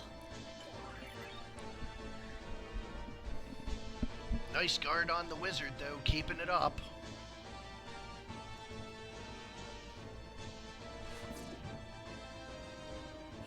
Don't move on the Geomancer, not hindering it too much this turn. Knight is still in range to get hit by that Geomancy.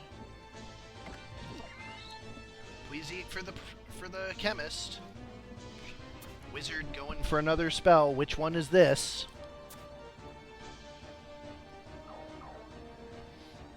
Does have, let me see here. Did have enough MP to do another Flare 2, but did opt for the Blizzard. Decided it was going to be enough. And sure was. Spellblade goes down, is brought back up immediately, but is close enough to Wave Fist before running away, and the Chemist gets an immediate action to heal it. Yeah, the Flare 2 was probably just not going to be fast enough, but the Knight was able to get in there with the Chakra to make sure the Spellblade survived it. And landing that M barrier again. Things still looking pretty decent for this team. Oh, 165, a big heal, and a Chakra to follow that up to this Knight is plenty healthy. That's going to be a big cast, though.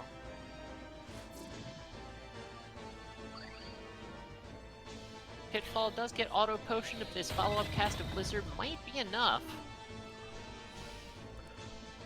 Kills the Piggy, drops the Spellblade low. Spellblade is going to run away, but the region does bring it back up out of near fatal.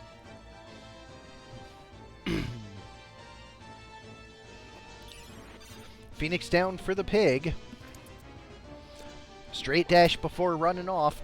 Near fatal, but the damage split kills the Pig.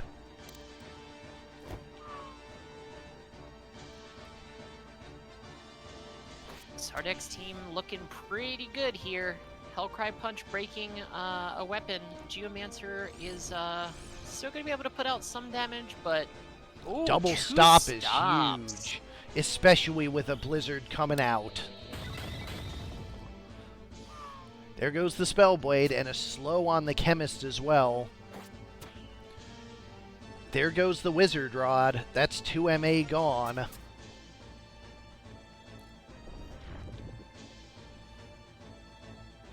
Quicksand, but this Knight is still healthy enough to continue acting. A re-raise means an Earth Slash to heal the friendly Chemist. So that Chemist is still going to be able to absorb a few more hits here, and the Wizard is out of MP, but can Power Source to kill the Undead Knight. Pitfall for the Chemist, who auto potions it out. Goes for a Phoenix down on the Pig before the retreat. Phoenix Down's going all around instead of power sources. Pig with the straight dash kill and the escape. Down goes the Spellblade. But he was re-raised, so he is going to be able to get back up. Power source on the undead Geomancer takes her out.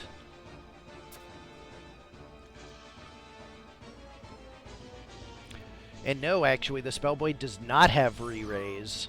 I was incorrect. I thought he did. Hell Ivy is going to be able to put the Samurai down. Knight gets back up and picks up the Crystal. Please eat for the Chemist. She does not take it. It's just this Wizard who is MP-less. She does have the ability to restore her own MP with a power source, but she is stuck resurrecting instead.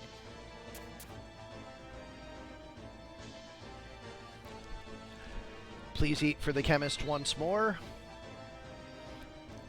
Now hasted. That Geomancer's ticking down towards 1, though. She'll be standing up pretty soon, too.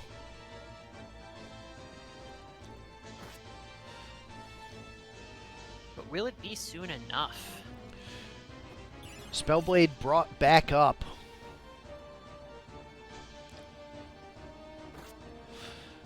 Knight doing not great damage to the Wizard. Wizard's still not opting to power source itself, so it is about to die here. Sure does, and we just have that Samurai. Oh, but the Geo does get up, so there is a chance. And Geo takes the Spellblade right down. And the Samurai has Murasame is able to bring himself back into the fight. Chemist still having re-raise is going to be rough, and a power source able to kill the Geomancer again. And I do not believe this Samurai has the ability to raise anybody. It does not. Samurai only has Murasame and Preach, and does have that broken katana from earlier. So it's going to have... Oh, the Piggy dies to poison. Which is just how to get the Chemist's attention.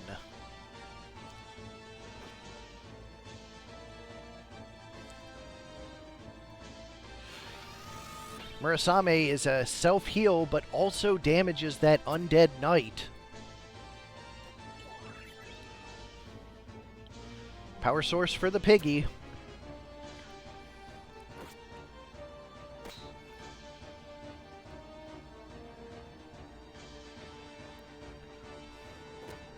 .117 punch. Is the chemist going to make it in time? Yup, she gets the Spellblade back up just before he crystallizes.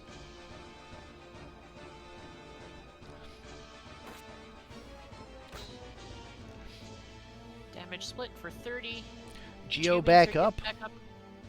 Ooh, and a double Hell Ivy there. Chemist doesn't die from it, but is still some damage. Knight goes down again. Pig charms the samurai. Chemist takes out the Geomancer with the power source again. Poison brings her low, but Murasame is going to be able to heal her from the charmed samurai, which will allow her to bring up the Spellblade.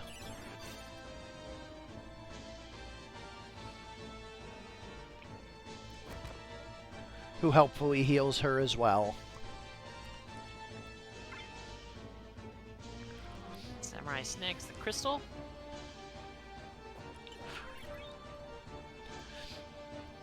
Chemist still not opting to remove her own poison. She, of course, has the ability to do so as a chemist. Charm is off. 105, but bounces 53 of it back, and 40 tick from the poison as well. Only punching for 90, not going to be able to do a hell of a lot with that.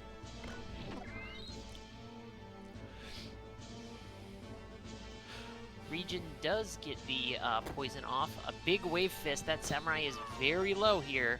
Damage split kills, though. There's the Geo back up to take out the Spellblade once more. But this straight dash should finish it. No, just barely doesn't.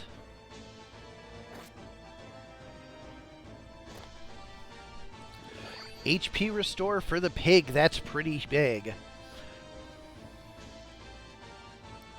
There's a Hell Ivy to finish the Geo, and it is just that near fatal samurai left.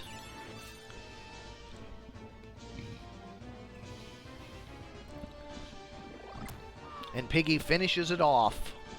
Game 1 goes to Support the Monk.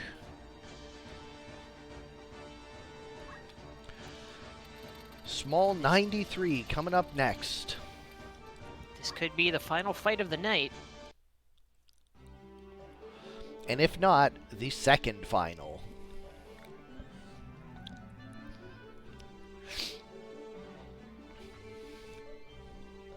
Very small map here. Speed's going to play a big part in this one.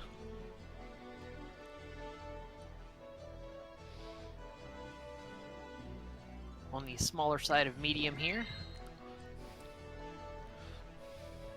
Please eat on the Undead Knight. Geomancer does get an early Demon Fire. Does get a Sleep Proc. And a Sleep Proc on the main unit of the team. Hellcry under the Time Mage, not ideal to have your weapon broken regardless, but definitely one of the units that does not mind it as much. Offensive power source on the Geo.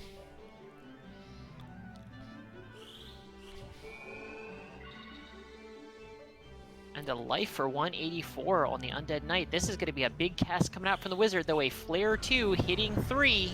We've seen this. 3 shots, 3 kills. Sure wasn't the final match of the night. Absolutely not. The small map really favoring the Wizards. That we've seen that happen plenty of times. And just like that, we go to a quick game 3. Map 1.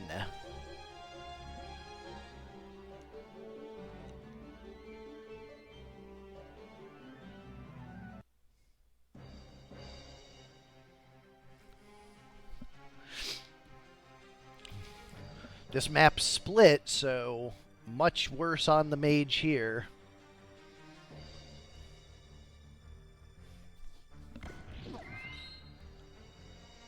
Knight gets the M barrier early. The Geo is able to get a Hell Ivy. Does not get a stop proc, but 128 is good damage. I do believe that puts the pig in kill range for the Samurai. Not quite. Gets an HP restore too. Very unfortunate for Coppola. Big haste 2 for 3, though. That ain't nothing. The wizard is not able to get close enough to cast, and that's a double Earth Slash. That is probably going to be it. The match over about before it starts. Hellcry punch to break the Samurai's weapon too, and Coppola is in trouble. Gonna take a lot of digging to get out of this hole. Power source offensively on the Geo. And the Charmed Samurai again to buy time. Heals the enemy team, and it is 5 units versus 1 currently.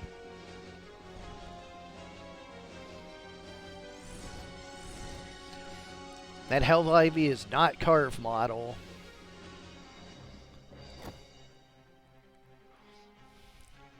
Wave Fist not enough to kill and does break the charm, but 253 is a lot of damage. And also broken weapon on the Geo. Counter Flood for 104, but the Knight is still plenty healthy with that regen.